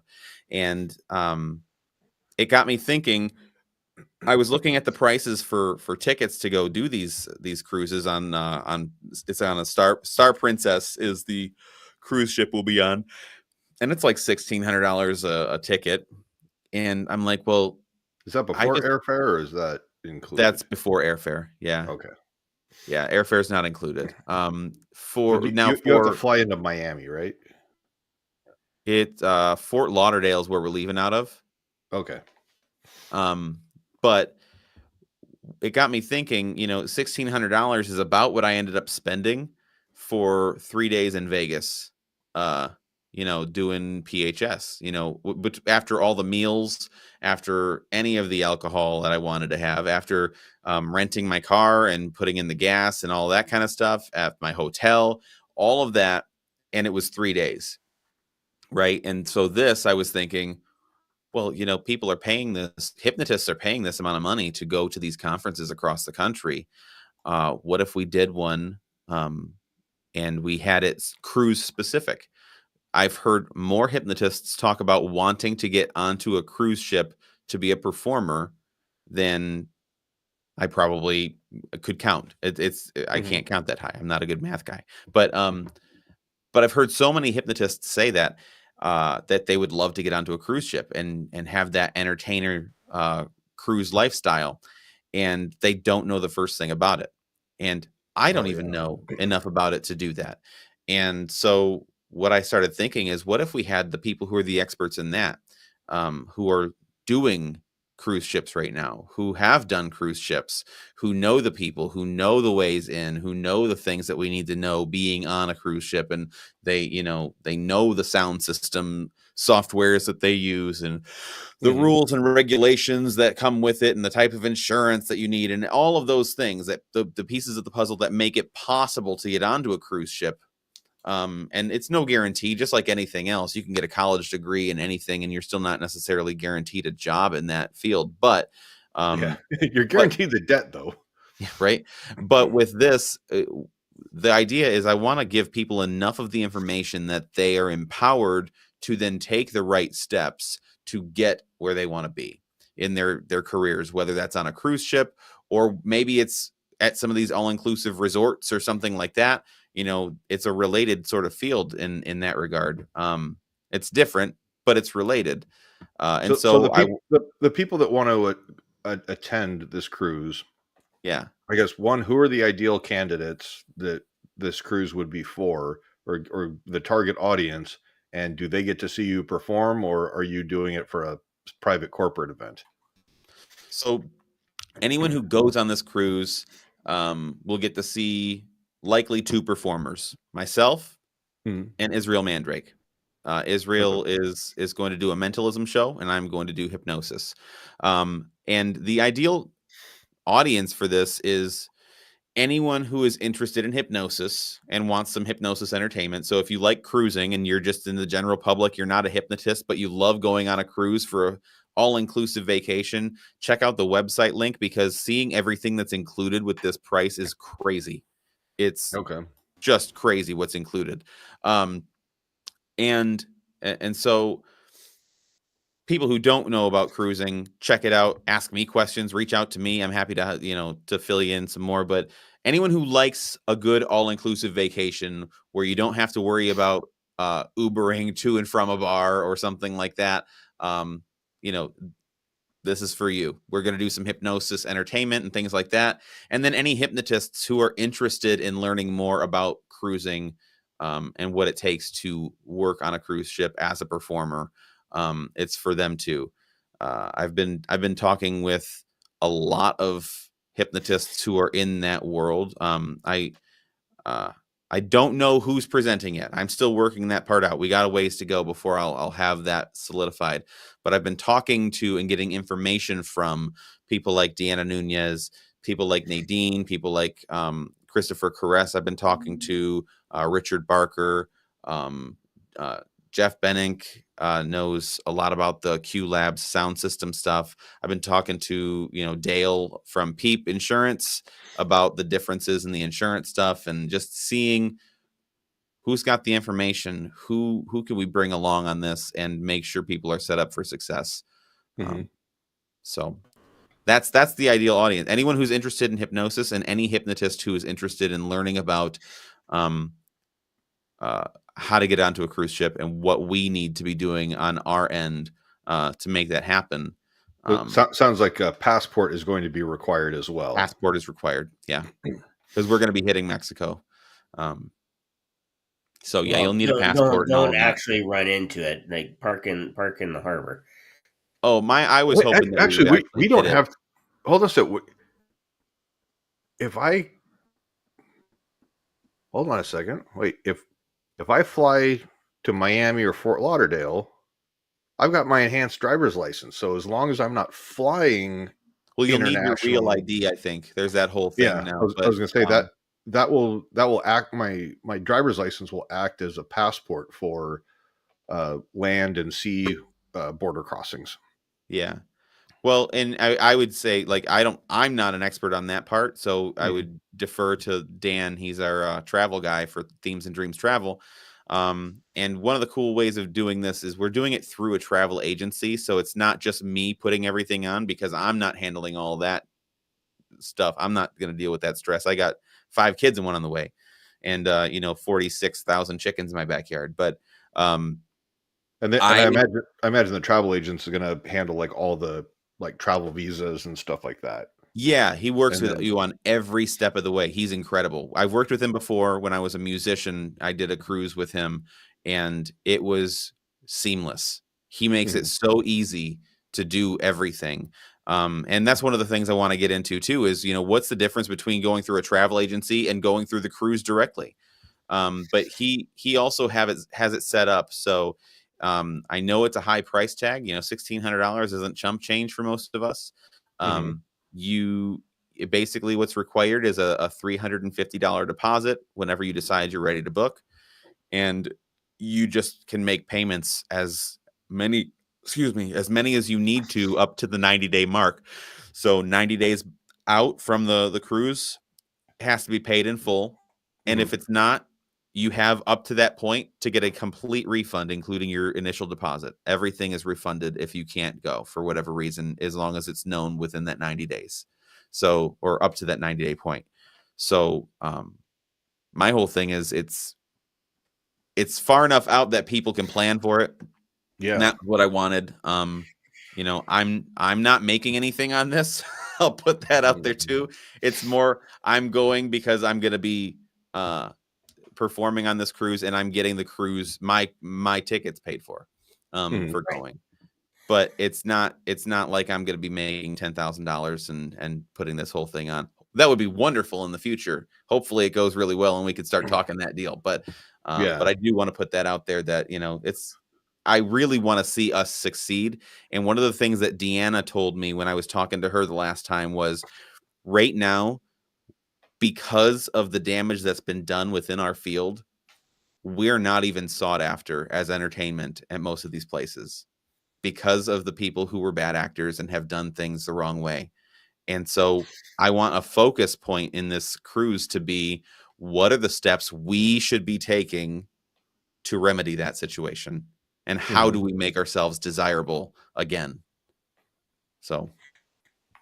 Yeah, I mean, right off the top of my head, I'm thinking some sort of like a disclosure before, a show of like, okay, nobody's going to be naked on stage. No inappropriate stuff.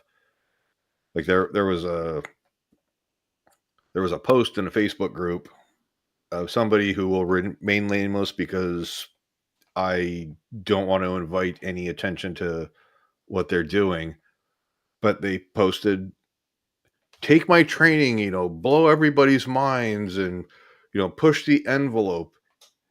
and I had two guys on stage with their pants at their ankles in their underwear. And I went, if I went to a show and I watched my brother be put on stage, or a wife, a girlfriend, my mom, my sister, stripped down to their underwear, and then you post their picture on the internet, I'm going to put you in a wheelchair. Yeah, And well, and that's the even type doing of, any of that stuff on stage, just because you can doesn't mean you should. No. and it's separate from putting on an adult show that's specifically requested, it's disclosed beforehand, and people volunteer on stage, and there's a look, everybody's going to put your phones away for it, and that's going to be enforced. It's one of those, look, what stays in the room for this intended narrow audience, that's one thing. And then there's another thing to, humiliate and degrade somebody, um it or try to get some type of clout or views at somebody's expense. Yeah, and it's why I won't touch adult content at all. The most adult thing in my show ever, and I've had people ask, can you make it more, rated R stuff? Mhm. And I've turned down those gigs. I don't want those gigs. I want my kids to be able to watch my stuff as part of the reason, because I record everything, and I don't want to ever risk the wrong eyes seeing me do things like that, um, ever.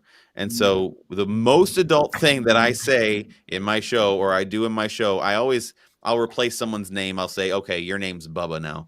And then so they're Bubba, and somebody else is also Bubba that gets really angry when someone says their name is Bubba. And so it turns into a whole big thing.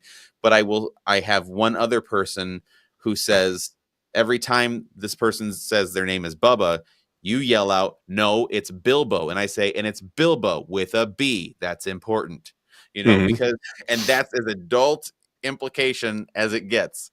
I'm not pushing it beyond that, because that gets a chuckle. Funny is funny. It doesn't need to be South Park all the time. It doesn't need to be Family Guy, and funny is And funny. the one show that Jim and I did that was, it was a private birthday party.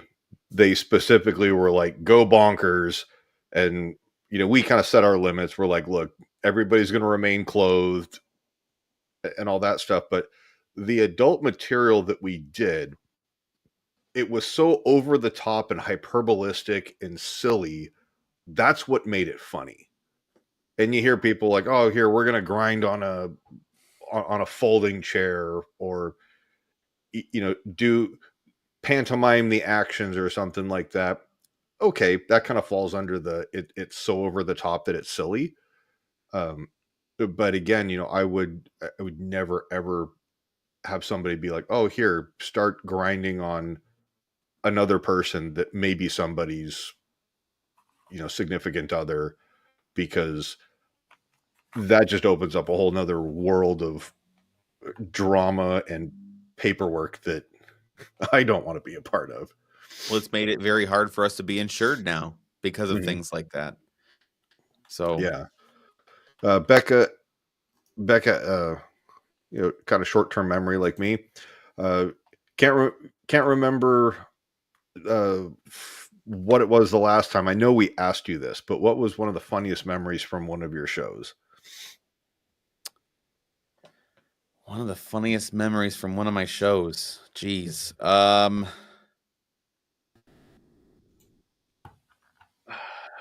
Or humorous anecdote. I guess so. One of the funnier things that I like to do now is, so I was just saying, I altered my Bubba thing. I've had many Bubbas come and go over the years, and the Bilbo piece is pretty funny because I've created into it more of a chain reaction, and then that chain reaction tends to linger after the show a little bit, and so I'll have, so it'll be, I'm Bubba, no, you're not Bubba, blah blah blah. They're fighting over who's the real Bubba, and this other person comes in and goes, it's pronounced Bilbo, and they're, you know, getting mad in their own right, and they do that whole thing.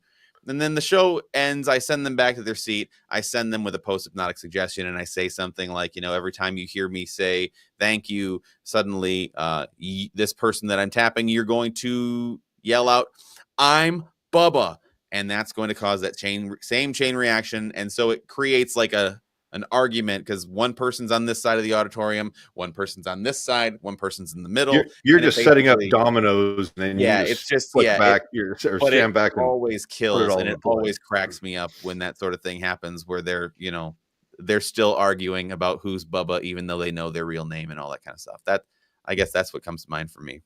Yeah, you're like, you will only verbally argue. You will not physically argue. Right. Yeah. Always put that in there. Non-violent. Yeah. Yeah, I've had that where a pencil went whizzing by my head. It was doing just a smaller kind of demo show, and I had the grade 3 class going absolutely bonkers every time I turned my back on them. Next thing I know, all of a sudden this pen just comes whoosh, and you could hear the wind. You know, the lady that threw it pretty hard, like there was a dent in the wall. It's like, okay, I should mention no physical violence, you know, that kind of thing. And my most recent ma'am, show, please go take your meds. yeah, well, let's just say she played an excellent grade 3 student. So, well, and thinking about stuff like that, like with what we're talking about with like violent reactions and outbursts and things like that, it's part of why we're not sought after these days with some of these other types of venues. Is so many people, you know, and myself in my past included, I didn't think about a lot of these things before I experienced, you know, close calls. And so I think there's an opportunity there for some really quality training to be out there for hypnotists to address some of this, but addressing the issues that may possibly arise before they could ever possibly arise, and readdressing it. Things like, you know, I did a show last night, or this morning rather, and the chairs on the stage, it was not a well set up stage. It was a very small stage. We're trying to cram people on there, and so I'm like, well, I'm not looking for a you know, to use my insurance. So I just kept reiterating to them, you have perfect balance every single time I say to go into hypnosis, and you drop down, you will maintain perfect balance. Show me perfect balance. And I have them actually show me what that looks like. Drop your head down into your chest and stay in your chair. That's exactly how you'll be every single time. Nod your head if you understand that to be true. And then they do it. And the whole time, no one fell out of their chairs once. Everybody stayed perfectly in their seat. Nobody, you know, and every time if I had them jump up and dance or something, I said, safety is on your mind first, and then the rest. Maintain this. You're going to go down these stairs when you need to go down the stairs. You're going to come up the stairs. You're never going to go near the edge of all of these like little setup things that I wouldn't have had. I wouldn't have thought of years and years and years ago. The more we can think about those things proactively now, I think it sets us up and the next generation of hypnotists up to get back into some of these arenas. I would love to try to coordinate a training. Obviously, I'm not going to be performing the training, but arranging for, you know, probably like a defense attorney that defends insurance companies against, you know, claims and stuff that come in, because obviously, you know, we have to acknowledge that there are frivolous claims that are out there, and, you know, talk about, okay, here's real world experience. Forget what the law says. This is what most courts and judges and juries and things are looking for, as far as, you know, what's the comparative negligence, or, you know, what can you do to show that you made good faith efforts? You know, what's that standard or a bar to say we made good faith efforts in our due diligence to mitigate risk, and that way putting some responsibility on the participants, and making it so that it's kind of a symbiotic relationship of there's full disclosure, and there's, you know, the assumption of that risk by your volunteers.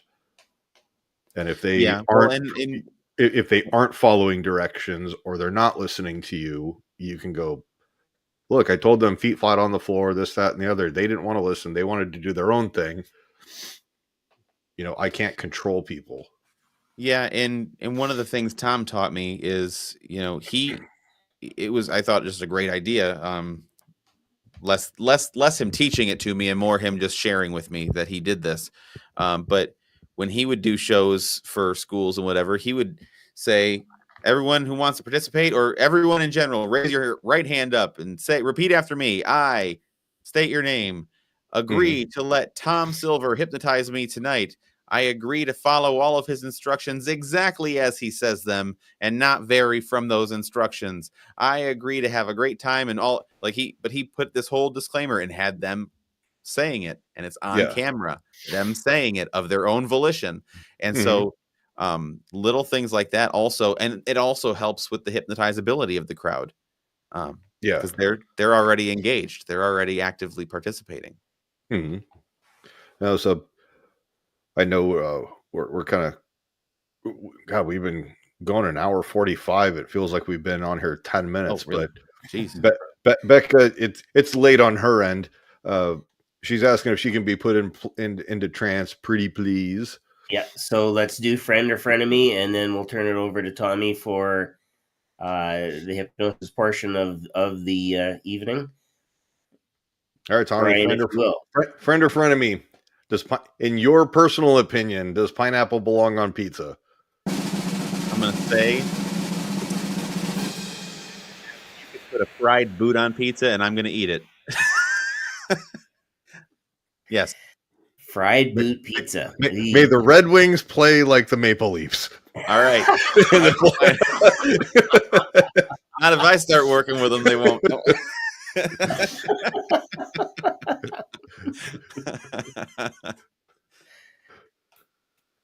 May their athletic trainers mimic a nearsighted proctologist. May they get certified by Tommy G in the Tom Silver methods so that they can take it all the way to the cup next year. Oh, we were going down a path and then you were take it all the way, and I went no. I brought it back. Stanley Cup Finals. Cup. Yeah. No, it's all good. Okay, so we have to put up our disclaimer because actually we missed it last week. Hold on a second, Tommy. Wait, take yourself out of like the survival mode because you're like, hey, if it's put in front of me, I'll eat it. Your preference is pineapple something that you would normally? I don't go out of my way to order pizza with pineapple on it, but I do enjoy it on occasion when I am given pineapple on pizza. So it's not my go-to. I'm not going to order Hawaiian pizza, but I do like it.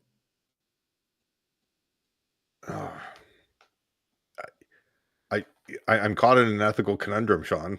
I'm not sure if this is like, okay, Ty goes to the runner and we go, all right, that's acceptable. This, you know what this is? This is hockey puck right on the line in the net. Is it? Oh shit, we got to go. We hold on. We got to go to Toronto. Hold on a second, Jim. How saith you? It's all good. No, we asked that question, of course, because Tommy hasn't been struck by lightning, so I'm going to say that's Jim's going to give you a pass on that one. That's acceptable. All right. Thanks, Jim. Yeah. All right. Before we turn it over to Tommy, for those of you that are listening even later on, when we do get this finally posted on things like Spotify and Apple Podcasts and all that good stuff that we want to do, hypnosis does rely on focus, and if you need to focus on your current circumstances, i.e. driving, cooking, and you'd be surprised how many people are actually cooking when they're listening to TikTok. Yeah, I mean we are broadcasting at that dinner hour, driving, cooking, or you doing something that otherwise you need to focus on it because it would be life threatening not to. Do not continue until you're done. Ideally, it would be preferable if you were in a spot where you could sit back, relax, put your feet up, be out of range of anything that you may slump or fall into, because if that happens, we're not going to be there to see it. And like Shawn said, you can always listen to this later. Yeah. Err on the side of caution, please, please, please. And with that, sit back, buckle up, have fun, and Tommy, let's send it. Let's do it. All right. So let's see. I'm going to back up so that I can be seen. Don't mind if you see my pajama pants. I'm in comfy mode today after being. Can you still hear me okay? Yeah. Okay, good. I had a show last night, so I'm like, all right, I'm hitting the bed whenever I'm ready. So Right. I'm going to teach you a Tom Silver technique, because my good friend Tom Silver, I did this last time too, but he's actively dying right now of cancer, and I love him very much, and I want to share this amazing, beautiful technique with anybody who is willing to give it a shot. And I think it's just a really fun one to do, and it requires a lot of energy. And so this is one that it goes out to Tom, and this is called Vortex, is his name for this. First of all, you can give yourself permission to be hypnotized today. You can tell yourself in your mind, I'm giving Tommy Giorlando, Tommy G, the Hockeytown hypnotist, permission to hypnotize me today and to teach me a technique to go beautifully into hypnosis and feel absolutely wonderful afterward. Great. You said that. That's all you needed to say in your own head. Now I'm going to teach you how to do this technique, and don't do it just yet. But what I'm going to have you do in just a moment is bring your hands out in front of you. Again, not yet, but you're going to bring your hands out in front of you, and you're going to go in and out just like this, but not until I say begin. And when I say begin, you will move your hands in and out just like this in an almost clapping motion. You're not clapping, but you're almost clapping. And what happens is you can actually feel energy occurring between your hands, that vortex of air happening. And you're going to move them just like this, faster and faster, and focus directly between your hands. You're going to focus directly between your hands as you do this, focusing more and more the more you do this and the more energy it takes. And then I'm going to say the word clap, at which point you will clap your hands together, quick and easy. All of that makes sense so far. Not yet again. But when I say clap, you'll clap your hands together. And then I will say go. And when I say go, it'll be as though I'm pulling your hands forward, and you could just let yourself pull forward and drop down, and let yourself just relax every muscle fiber and bone in your body, becoming completely relaxed and going instantly, easily, and automatically into hypnosis. Again, So you want the clap and hold. Clap, and then when I say go, you'll feel yourself pull and go down. Okay? Okay. And so once again, just to walk through it one more time, it's going to be when I say begin, you will create this vortex of air by moving your hands in and out, focusing not on me, but on this vortex of air happening between your hands. Then when I say clap, you clap your hands together. I'll then say go. That go means go into hypnosis. You'll pull your hands forward, shoot your hands forward as though I'm pulling on them a little bit, and you'll go into hypnosis and allow yourself to begin to relax easily, automatically, and instantly into this beautiful state. And we can start now. Everybody can go ahead and put their hands out in front of them wherever it's comfortable. It can be up to the sides. It can be like this, big motions. I like this little one because it's more controlled, but you can go however you want to here. But go ahead and put your hands just like this, and we'll begin. We can do this now. We can focus right between them. Feel that air circulating. Feel that pulsing vortex going around, all that energy happening between your hands and around your hands, and getting more and more. The more you focus on it, you can feel that energy getting bigger and more, stronger and stronger. Clap, go, all the way down. You can let yourself drop down all the way into your seat, feeling every muscle, bone, fiber in your body relaxing all the way and melting into this beautiful, beautiful, calm, receptive state we call hypnosis, and feeling yourself going even more relaxed with each passing moment. You're doing fantastic. Now, you can tell yourself right now, I'm feeling even better, more and more receptive as I'm hearing these words coming out of Tommy's mouth. And as I'm relaxing here, I can feel this amazing feeling fill my whole body, filling my mind. All the comfort, all of the energy that I need in my life is there within me. All of the peace, all of the joy, everything is there within me. And as I count down from 5 to 1, you can feel this receptivity even increase and grow stronger and stronger, more and more. 5, 4, 3, 2, 1. Now you are even more relaxed, even more receptive, going even further into this wonderful state we call hypnosis, more and more receptive. Now, at the count of 3, say the word 3, I want you to shoot your hand straight up in the air, your right hand. Let it fly straight up in the air, easily, automatically, and instantly. As soon as you hear me say 3, you'll shoot your hand straight up in the air, and you're going to make a fist. You're going to make a fist, a tight fist with that right hand. You're going to make a tight fist with that right hand. At the count of 3, 1, 2, 3, fist up in the air right now. Perfect.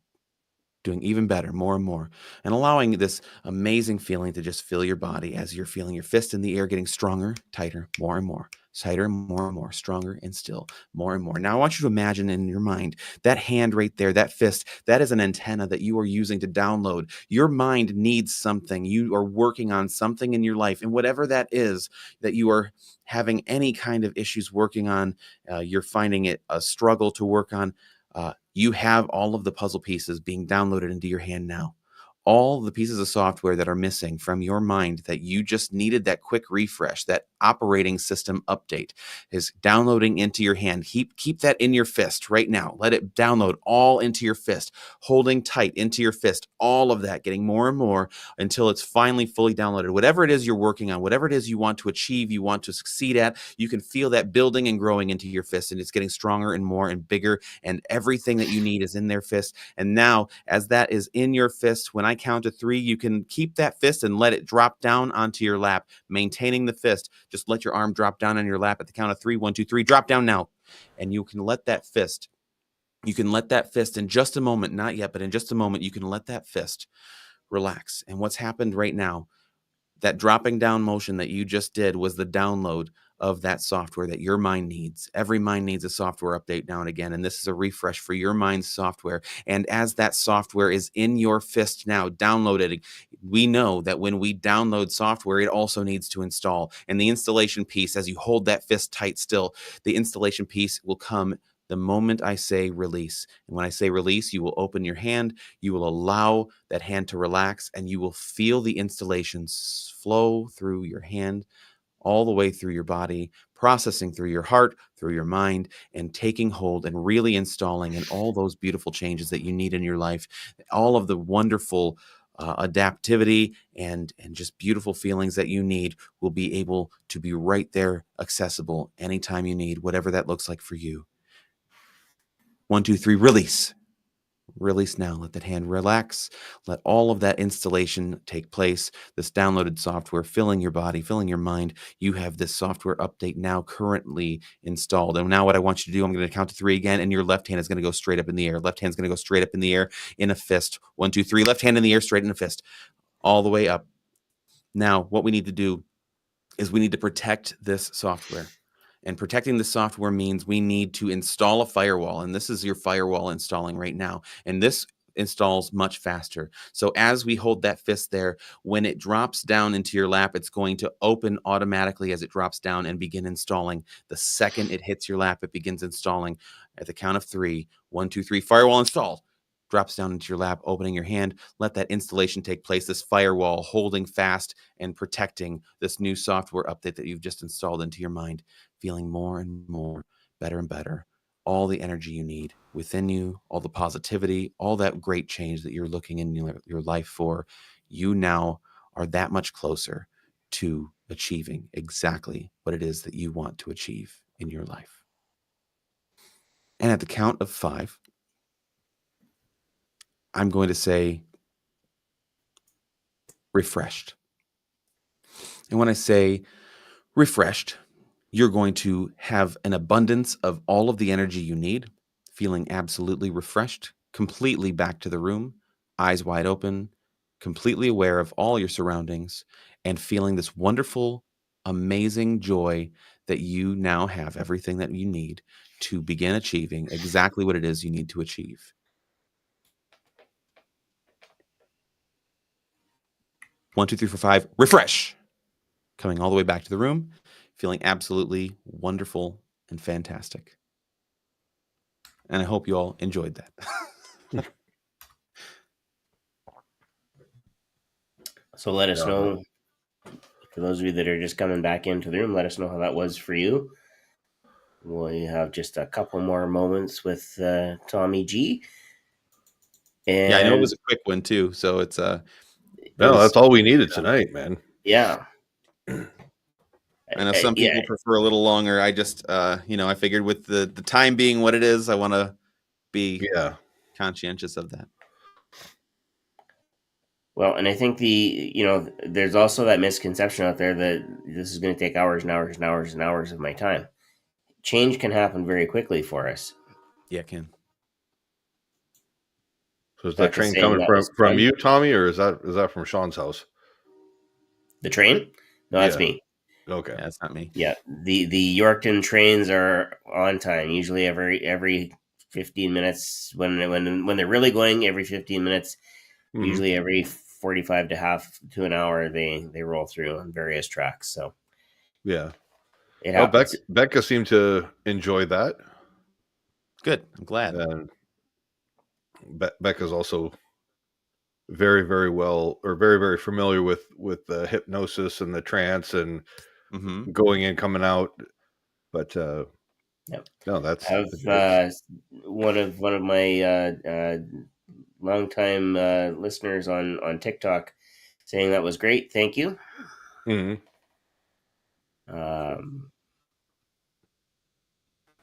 Becca says she enjoyed the induction. Definitely a new one.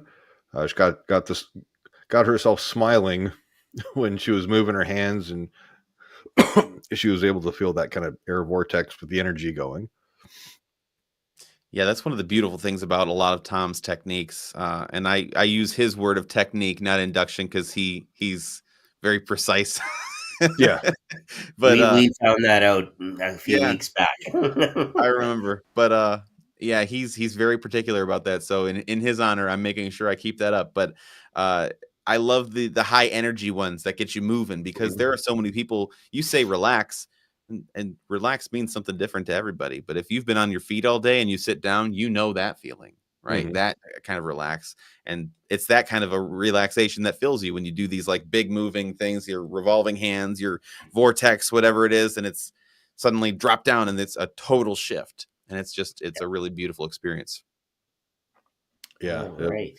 I mean, it's very, very similar to Kevin saying, "Hey, it's not a pre-talk; it's your opening monologue." Like, no, that's a fair argument to be made. Yeah. Oh, I was gonna say, yeah, those language patterns and being that precise. Yes, that's something that we all, I think, need to get better at. But when you do get better at it, and I'll use Vinny and Bob as a good example, Mhm. they're very precise at the questions that they ask and why they're asking that question. And no, we don't want to go down there. And for anybody who watched last week, you'll know about the white bunny rabbit with ears, white fluffy ears, and that was a road Bob didn't want to go down. We need to redirect. So, you kind of disrupt that and get back in. But that language that they're using is always so precise. Yeah. Yeah. And one of the things Tom talks about a lot is when you say words like deeper and deeper, right? Or it's not sleep when someone's going into hypnosis. It's Mhm. enhanced receptivity, right? It's relaxed receptive state. So being precise about that, and I mean, on stage we still say sleep, right? This morning I used the word It's what sleep. they know, right? It's what they know. It's what they expect. It has that factor. I am working my way away from it, though. I'm saying it less and less. Um, but that's where I say, instead of sleep, I say go, because Tom would do that. He'd say go because you're going into hypnosis. You're entering into hypnosis. You can make it whatever word you really want, but talking about that and how people's connotations with words like deeper can mean you're deep in thought, or deeply relaxed, like deep asleep. But it can also mean, you're like deeper in a cave, right? You're deeper underwater, and that terrifies some people. So sometimes, and you can't, there's no perfect word system, but just thinking, it gets you thinking a little bit more critically about the words we use.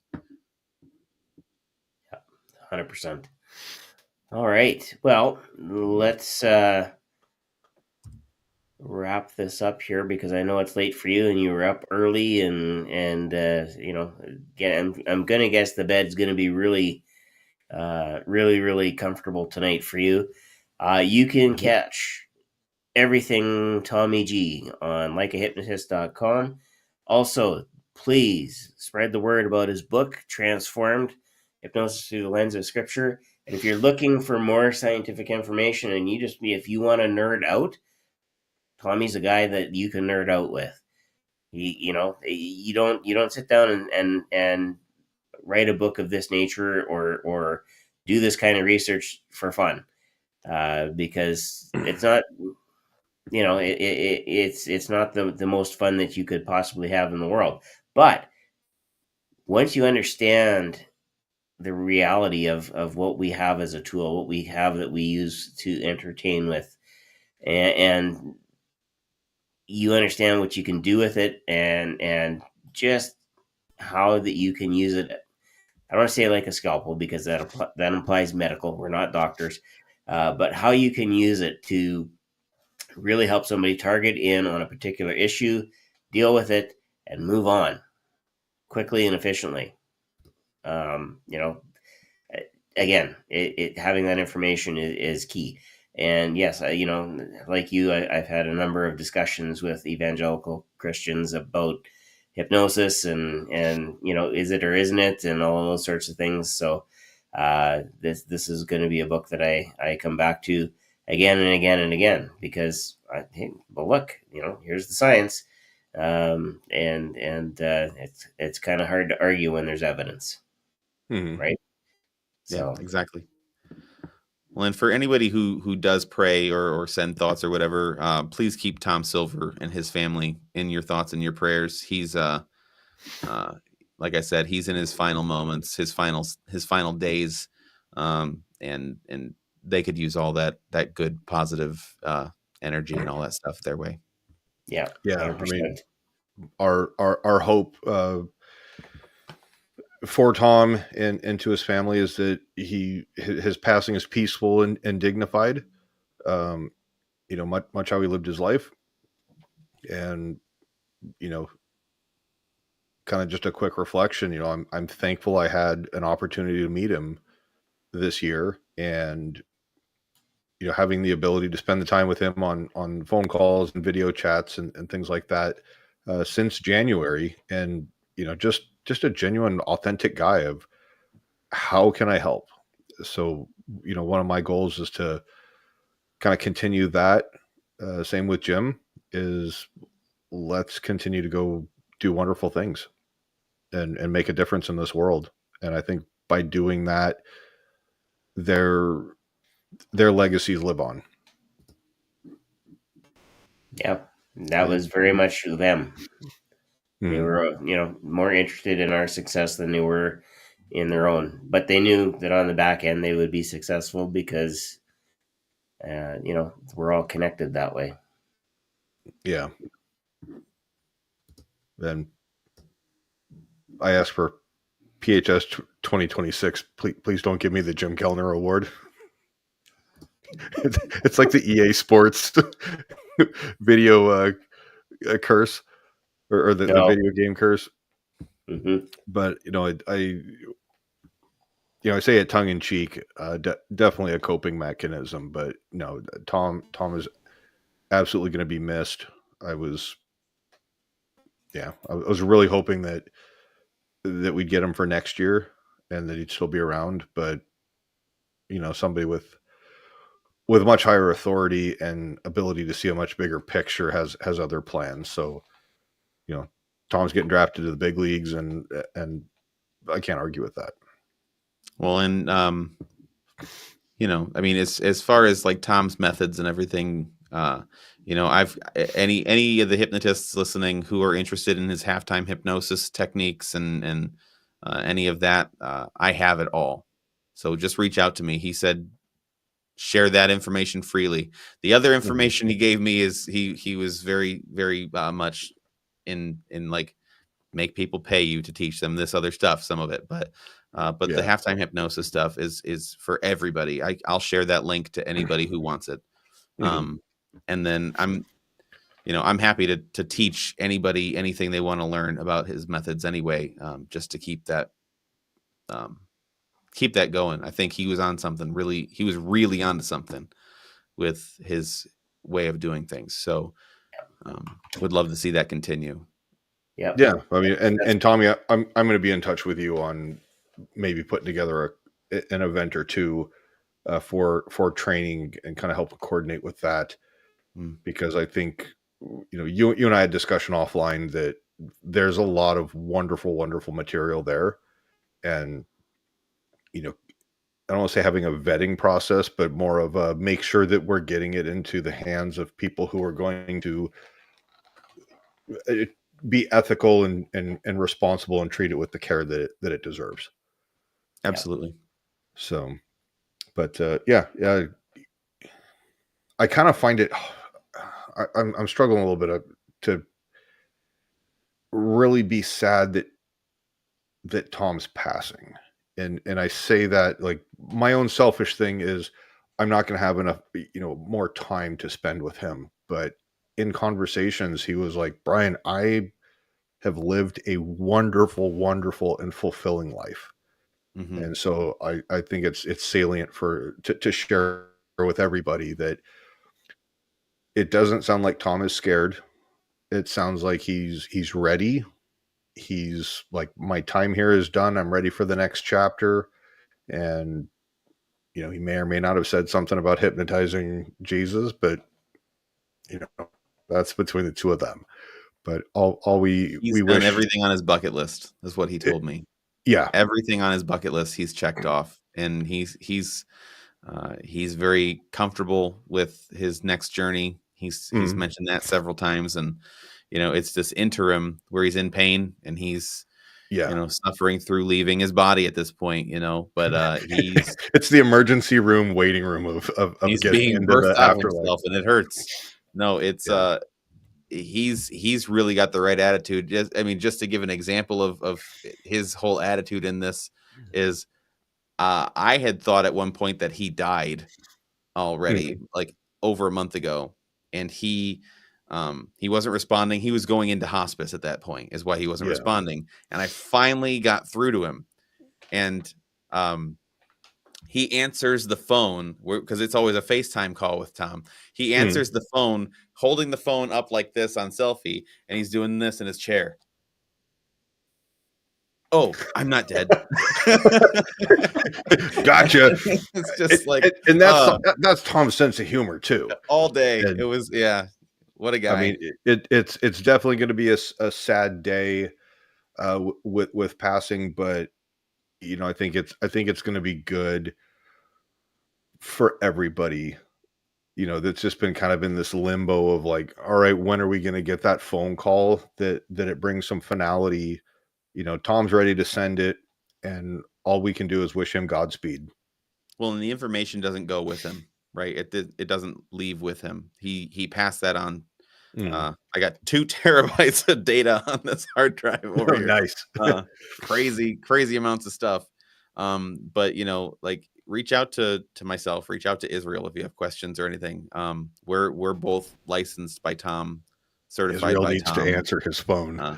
Well, but Israel's been busy traveling, so he's everywhere. Yeah, but we have Tom's information. He handed all of that over to us a couple weeks ago when we visited him. So, even more bucket list checked off. His data doesn't die with him. He gets to pass that on, and we get to keep that alive and keep the progress going with it. That scientific approach. Yeah, I mean, that's got to be a pretty big honor. Yeah, unreal. That was something that I know Tom was angling for, particularly with Jim, was to be able to leave a legacy, and so he's done that through you guys, and again, kudos to you guys for making the effort to go out there and learning, because that's that when you have that kind of knowledge to be able to pass it on, that's for any I'll speak as an educator, for any teacher, that is that's the one thing I think that probably empties the bucket more than anything is the fact that, okay, I was able to pass on what I've learned, and now the next generation can build on it. So with that in mind, I think we better sign off here, guys, because it's going to be tomorrow pretty soon for Yeah. Tommy. Yeah, it's getting there. My And- wife's and- like, I thought this was supposed to be done already. Yeah, and I'm sure Becca's probably thinking the sun is coming up here shortly too. So, Yeah. you know, thanks so much for spending some time with us as we get closer to the Hypno Cruise and some of those things. Come back and visit us. Keep us updated, and We'll definitely have you back on a couple few more times before then. Yeah, just let me know. Happy to be on. yeah, So absolutely. All right. On behalf of all of appreciate us, you guys. yeah, on behalf of all of us, take care, stay well, be awesome. Good night, everybody. stay free, guys.